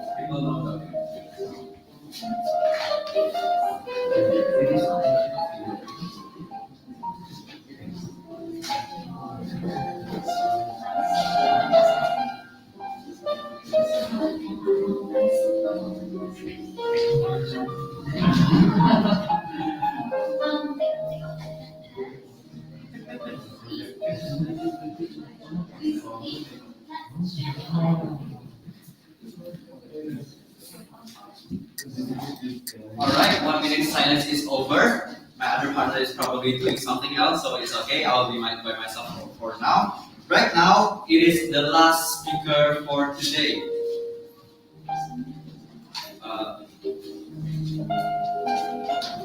Or maybe if any one of you would like to go to the toilet first, you can. No? Alright then, we will move on to the next session. Next speaker. So this next speaker is someone who enjoys playing basketball so much. He is currently in the middleman class and the level is Lieutenant Colonel going to Colonel. So let us welcome Marco Freddy Jared.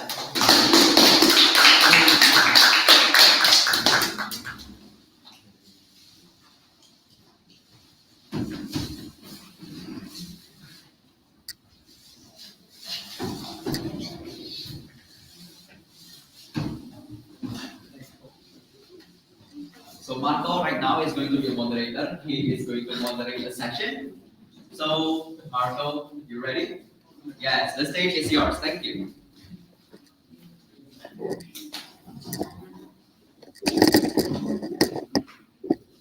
Before I start, I will use bahasa Indonesia throughout this time. Selamat sore untuk kita semua. Hari ini saya Marco akan membawa acara mengenai perguruan tinggi negeri yang akan dijelaskan oleh salah satu calon mahasiswa baru 2024. Mari kita sambut Renat Fausta.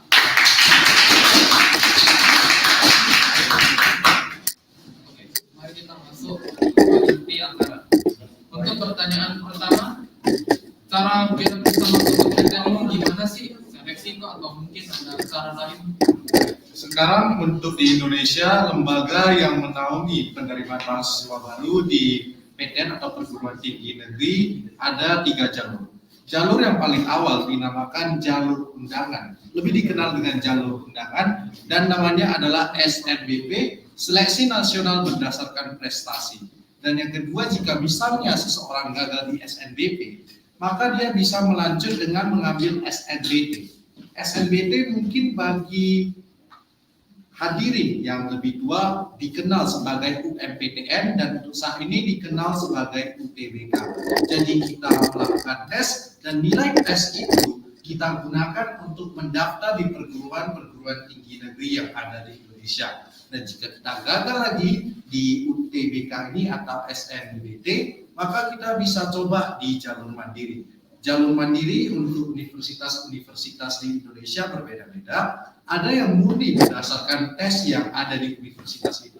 Mungkin hadirin tidak akan asing dengan istilah SIMA UI ataupun UGM, UGM ataupun SNITB.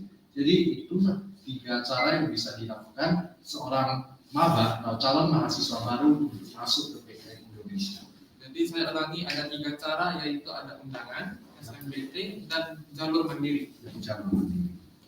Oke, lalu untuk pertanyaan kedua, kan kalau mau masuk PTN ini atau perguruan tinggi negeri ini kan pasti persaingannya akan kuat karena pasti orang lain pun ingin masuk ya. Jadi gimana, ada tips-tips gimana itu biar bisa lulus? Mungkin sebelumnya saya harus membahas tentang masing-masing jalur ini lebih mendalam, baru saya bisa memberikan tips. Begini, kita bahas dengan jalur pertama, yaitu jalur undangan.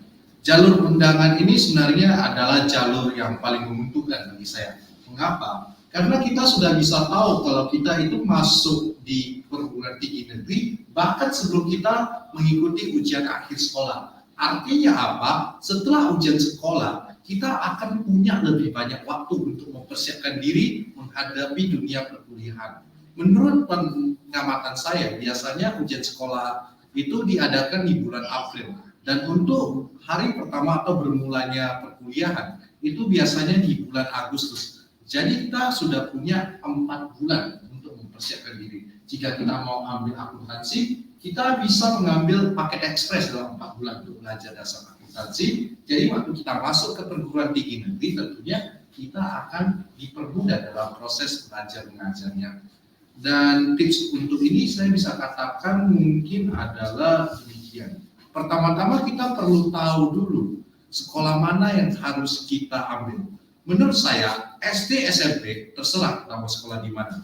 Namun jika kita ingin masuk PTN, kita harus memilih sekolah yang memang punya latar belakang diterima di perguruan tinggi negeri. Bagaimana mencarinya?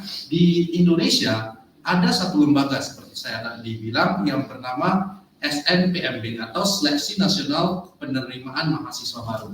Ini lembaga baru yang dibentuk 2023, jadi belum ada data yang dikeluarkan. Tapi kalau misalnya kita mau menentukan mau kemana kita harus bersekolah di SMA, kita bisa saja search di internet top 1000 sekolah, maksud saya top 1000 SMA LTMPT. Jadi itu adalah data peringkat 1000 sekolah di seluruh Indonesia dari Sabang sampai Merauke yang mengikuti UTBK dengan jumlah siswa per sekolah lebih kurang, maksud saya lebih dari 40 siswa. Jadi kita bisa memilih sekolah yang memang berada di sana. Dan untuk di Kota Medan sendiri, saya rasa sekolah-sekolah kita banyak yang masuk ke top 1000 ini. Jadi pastikan pertama-tama kita berada di sekolah yang memang punya latar belakang yang kuat untuk masuk PTN, yang bisa dicari di internet dengan mengetikkan top 1000 LTMPT and SMA. Setelah kita tentukan, perjuangan kita tidak sampai di sana saja, karena di jalur undangan ini ada 3 aspek yang dinilai. Aspek pertama adalah aspek pribadi kita sebagai siswa. Dari semester 1 sampai semester 5 atau SMA kelas 1 sampai SMA kelas 3 semester 1, kita perlu mempertahankan nilai kita. Nilai berapa yang harus kita dapat, tidak ada satu kepastian. Itu juga tergantung saingan kita untuk masuk ke perguruan tinggi yang mana ambil jurusan apa? Bisa saja, misalnya saya mau ambil ke Universitas Indonesia, saya mengambil prodi yang kurang populer atau kurang bergengsi. Misal dengan nilai 85 saja, saya bisa masuk ke Universitas Indonesia jurusan prodi yang saya ambil tadi. Akan tetapi jika saya dengan nilai 85, saya masuk ke Universitas Indonesia mengambil jurusan kedokteran, bisa saja saya ditolak. Jadi jika memang kita ingin mengejar jalur prestasi ini, usahakan semester 1 sampai semester 5 jangan ada nilai yang jebol di bawah 90. Pertahankan nilai di atas 90. Masalah naik ataupun turun, ada yang mengatakan begini, bahwasanya nilai kita itu dari rata-rata grafiknya harus naik. Menurut saya itu kurang tepat, karena demikian. Ada teman saya, bukan hanya 1, 2, 3, kakak kelas saya, nilainya sempat turun dan turunnya itu 1 untuk rata-rata semesternya. Dan dia tetap diterima. Jadi sebenarnya bukan masalah grafik yang naik atau turun, karena itu sangat mudah disetting. Akan tetapi melihat bagaimana kita bisa konsisten mempertahankan nilai kita, misalnya di atas 90, di atas 95, seperti demikian. Dan juga itu bisa dibantu dengan prestasi-prestasi yang kita dapatkan. Tetapi usahakan prestasi yang kita dapatkan itu pertama memiliki lembaga penyelenggaraan yang jelas dan sifatnya itu setidaknya antar kota, jangan ambil yang antar kecamatan. Misalnya lomba cerdas cermat kecamatan Medan Area, itu tidak bisa diterima. Itu faktor pertama, yaitu faktor diri sendiri.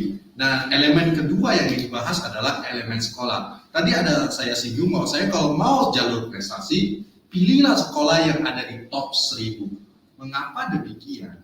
Pertama, dia juga melihat ini maksud saya SNPMB ini juga melihat, oke, ini sekolahnya punya latar belakang yang kuat gak di PTN, maksudnya masuk ke PTN. Oke, punya. Dia juga melihat data alumni dari sekolah yang dimaksud. Misalnya saya sekolah A, saya masuk ke Universitas Indonesia. Rupanya saya berkuliah di sana, saya di drop out.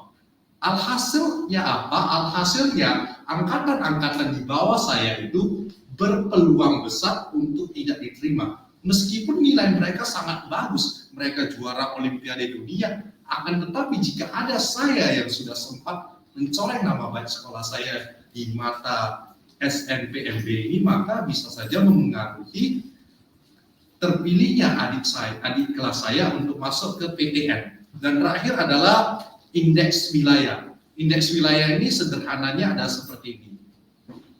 Misal kita katakan nilai saya 96, nilai teman atau saudara saya di Jakarta, saingan saya maksud saya 95, sama-sama mendaftar ke Universitas Indonesia.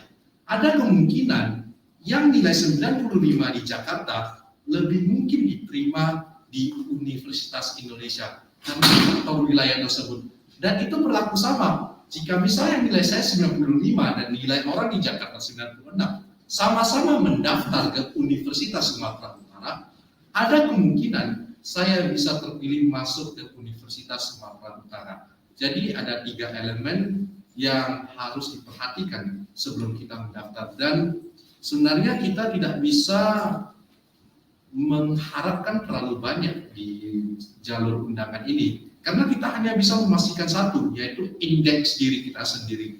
Indeks sekolah dan indeks wilayah itu kita tidak ada datanya. Kita tidak mungkin bisa mengumpulkan alumni sekolah kita bagaimana prestasi mereka di perguruan tinggi negeri, bagaimana kelakuan di sana. Jadi untuk jalur undangan ini, saran saya belajarlah dengan giat, ikutlah banyak kompetisi untuk mengukir prestasi, dan banyaklah berdoa. Dan jika memang serius, ikutilah bimbel. Dan yang kedua ini yang saya katakan SNBT. Saran saya sih SNBT itu sebenarnya kita harus ikut bimbingan belajar. Bimbingan belajar yang menawarkan les untuk tembus PTN ini sangat banyak. Jika saya boleh sebutkan merek-mereknya, ada Ganesha Operation, Proses Intent, BA, Nurul Fikri, dan Bimbel Askia, Neutron, dan banyaklah tersebar di Kota Medan. Tetapi jika saya boleh jujur, saya harus mengatakan yang terbaik dari segalanya itu adalah yang menggunakan nama Dewa India, Dewa Pendidikan India. Dengan memilih satu bimbel yang tepat itu sebenarnya sangat membantu kita. Saya ambil bimbel yang saya pilih. Bimbel yang saya pilih ini sangat bagus. Mengapa? Karena mereka menyediakan platform untuk para siswanya berlatih soal-soal UTBK. Dan mereka dari tahun ke tahun memang sudah bisa sedikit banyak memprediksi tipe soal yang muncul di UTBK. Jadi setelah mereka membiasakan siswa-siswanya mengerjakan soal-soal seperti itu, tentunya pas hari H UTBK, siswanya itu tidak lagi mengalami kesulitan atau mereka bisa lancar mengerjakannya. Dan juga mereka dengan pengalaman yang sudah bertahun-tahun, mereka tentunya sudah tahu medan perang di UTBK itu seperti apa. Terlebih lagi di UTBK itu sistem penilaiannya berbeda dengan di sekolah. Kalau misalnya di sekolah 25 soal, saya salah satu, berarti nilai saya 96 kan? Setuju hadirin? Di UTBK, saya salah satu, nilai saya bisa 80. Hebat? Mengapa bisa demikian? Itulah bedanya UTBK dengan ujian sekolah. Di UTBK ada namanya sistem IRT, Item Responsive Theory. Sederhananya sistem IRT ini adalah melihat keberhargaan satu soal. Jadi misalnya ada satu soal A. Soal ini sangat sukar. Dari 100 orang, hanya 2 orang yang bisa menjawabnya. Otomatis 98 orang yang salah di soal ini bisa saja nilainya turun drastis. Itulah sistem IRT. Sistem yang di satu sisi bisa sangat menguntungkan, namun di sisi lain bisa sangat merugikan. Dan bagaimana cara menangkali hal seperti itu? Tentunya kita harus membiasakan ikut tryout yang memiliki sistem IRT ini. Dan kembali lagi, bimbel yang saya pilih ini memang sudah terbukti memiliki sistem IRT yang hampir akurat dengan yang digunakan oleh lembaga SNPMB ini. Ini berbicara tentang sistem IRT ini. Ada beberapa persyaratan yang harus dipenuhi agar sistem IRT ini bekerja akurat. Pertama, data yang dikumpulkan atau spesimennya minimal 10.000 orang. Dan hal ini dipenuhi oleh bimbel yang saya pilih. Dan bukan hanya 10.000 orang, katakan kita bisa mengumpulkan 10.000 orang itu. Persebaran datanya harus luas. Dan bimbel saya telah membuka cabang dari Aceh sampai dengan Ambon. Jadi persebaran datanya itu sudah sangat luas di daerah Indonesia. Untuk itu mereka bisa menjamin keakuratan penilaian setiap tryout yang diberikan oleh mereka. Dan yang terakhir adalah kita perlu mengetahui bahwasanya di UTBK itu soal-soal yang keluar itu hampir banyak sekali yang tidak diajarkan di sekolah. Ada penalaran matematika dan penalaran literasi. Penalaran literasi itu bukan seperti sebatas menemukan apa kalimat utama, apa kesimpulan tepat. Ada juga belajar tentang pola kalimat, ada belajar tentang majas, ada belajar tentang keefektifan kalimat. Yang di sekolah hampir sangat jarang dibahas. Jadi kita tetap perlu ke bimbel untuk mempelajari hal-hal tersebut. Tetapi itu sebenarnya tidak menutup kemungkinan untuk kita belajar dari internet. Di internet juga ada, tetapi akan lebih baik jika kita memang serius ikutilah bimbel. Dan juga penalaran matematika itu tidak seperti matematika di sekolah. Masuk rumus selesai. Memerlukan high order thinking skill. Dan di bimbel itulah kita diasah untuk terbiasa mengerjakan soal-soal tersebut. Dan yang terakhir, yang mandiri saya katakan sih sebenarnya ujiannya tidak sesusah UTBK kecuali SIMAK UI. SIMAK UI menurut pandangan kakak-kakak kelas saya jauh lebih susah dari soal-soal UTBK.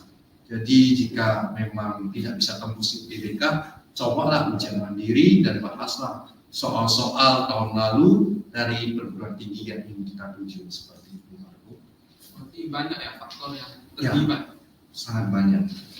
Oke, untuk menutup acara hari ini, adakah rekomendasi dari kamu sendiri untuk kita semua kalau mau masuk ke PTN besar itu kira-kira ada PTN besar. PTN mana saja kira-kira? Kalau saya sih bilang masuklah melalui jalur prestasi karena itu akan menghemat banyak uang orang tua kita dan juga memberikan kita waktu yang lebih banyak untuk belajar mempersiapkan diri di perkuliahan. Untuk itu belajarlah dengan giat dan mari kita bersama jadi calon mahasiswa baru universitas bergengsi di Indonesia. Oke, itu untuk acara hari ini kita sudah mencapai akhir acara. Maaf jika ada salah kata dari saya atau Renat sendiri. Terima kasih dan sampai jumpa di kesempatan lain.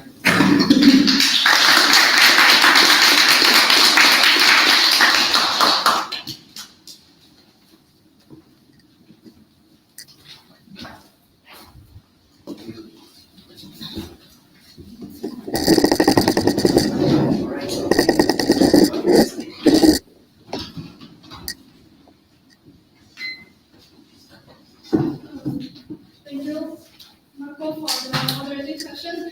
Now we will have Sesi for the feedback.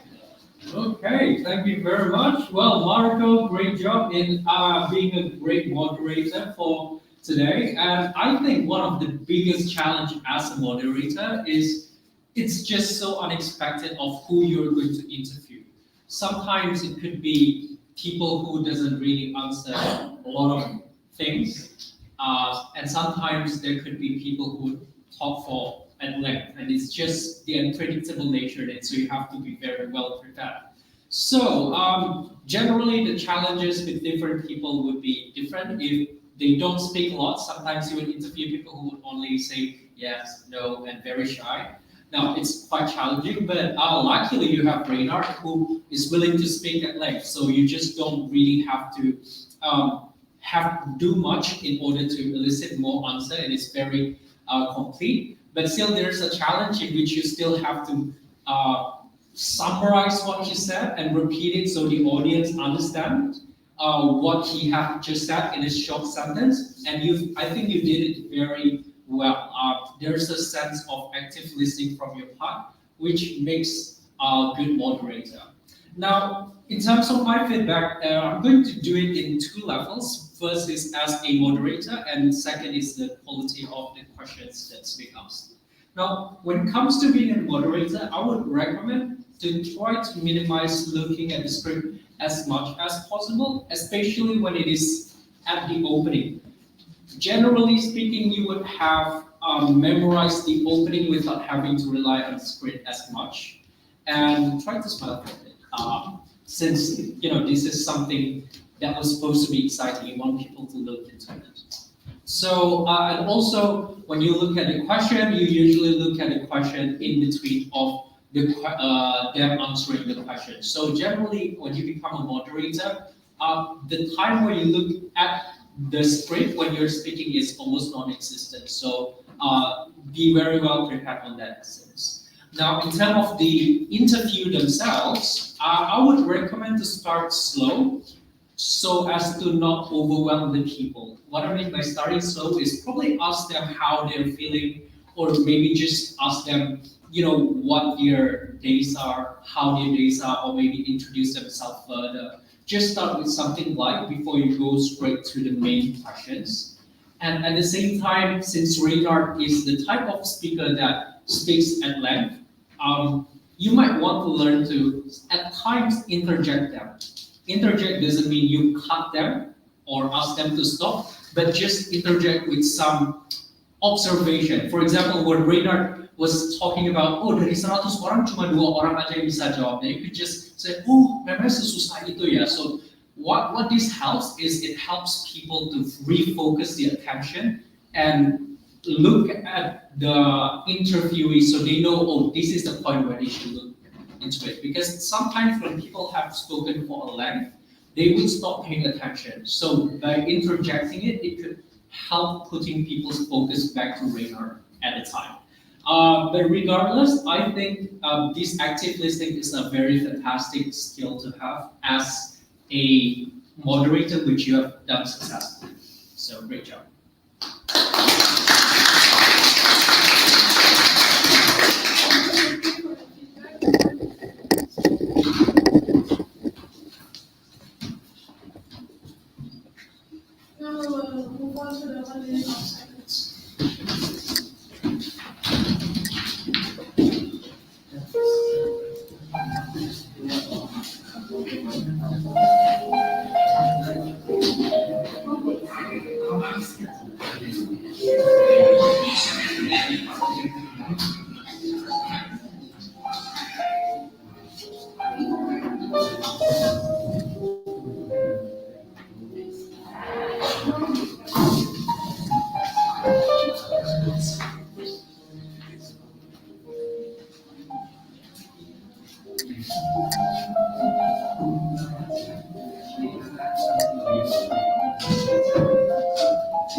All right, we have reached the end of the session. How do you guys feel? Great, nervous, happy? Thank you. All right, I feel that all of you are finally relieved now that nervousness is no longer here with us. I'm honestly so speechless because I really don't have anything to say. Everyone did so great. It was so breathtaking. And for real, and we wish to see you another time being a whole different upgrade person. Let us welcome the judges to give the pin, and once again, congratulations for leveling up. Everyone did really good. Let us give a round of applause. Alright, we would welcome the first participant just now. Let us welcome Welton Pakmasbolo to the stage. Will be given the pin by Miss Cecilia.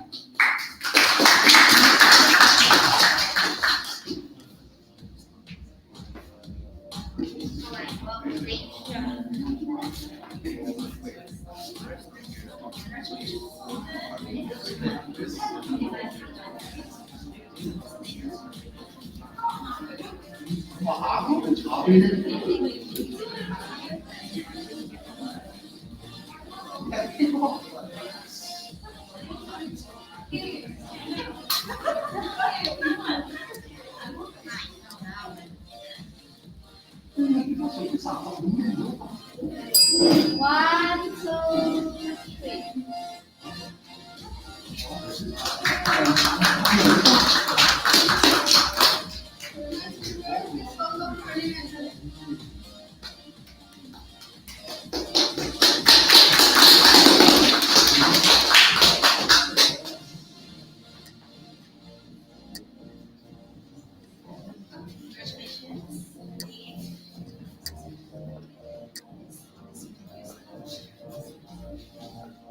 One, two, Alright, the next speaker, let us welcome April Valerica.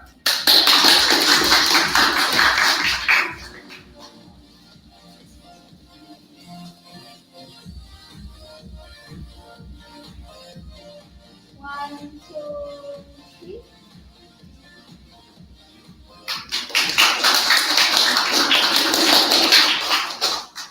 For the next speaker, please welcome Audrey Angelico.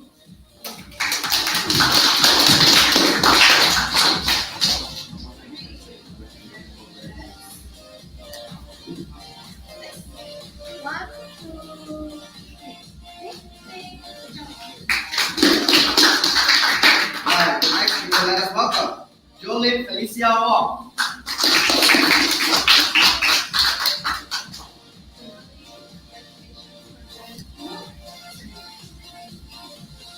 One, two, three.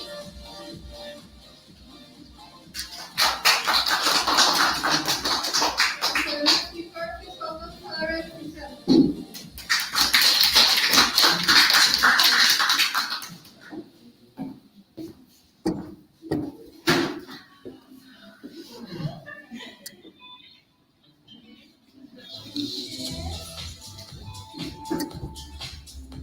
One, two.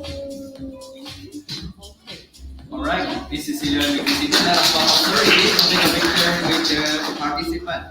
Alright, the next participant, let us welcome Chris Yochanan Wu.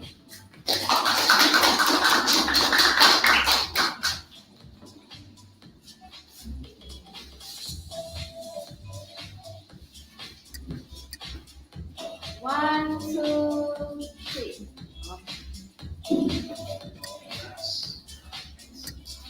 For the next speaker, please welcome Freya Anastasia Senju.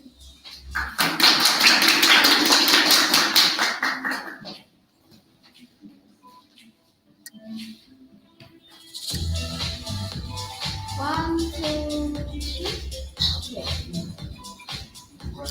Right, the next speaker, let us welcome Luis Len Norimba.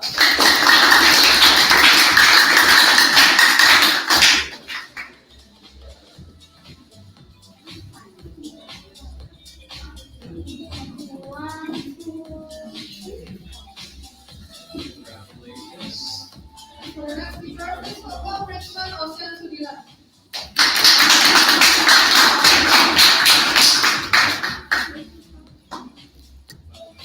one, two. Oh, take off your mask. One, two, three. Right, let us welcome the next speaker, Cedric Darwaniago.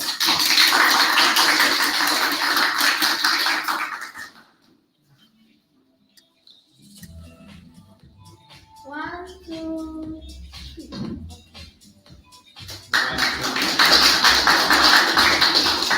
Alright, let us welcome Aferina Lee Valerie Moira to the stage. There will be no pin, but congratulations for graduating in SML1.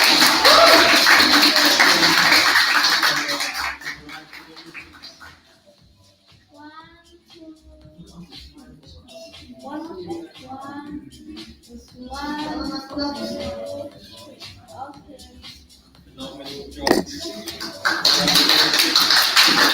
Please let us welcome Marco Freddy Jara.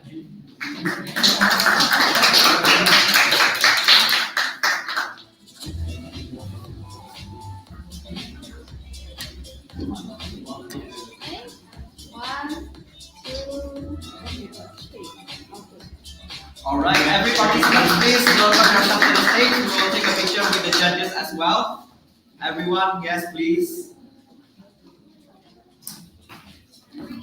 Bring our pin, bring our the certificate as well.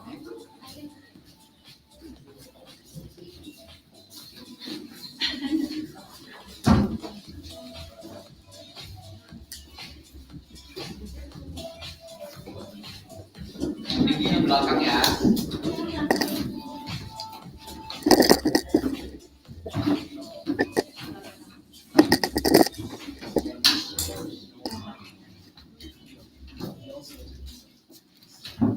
Alright.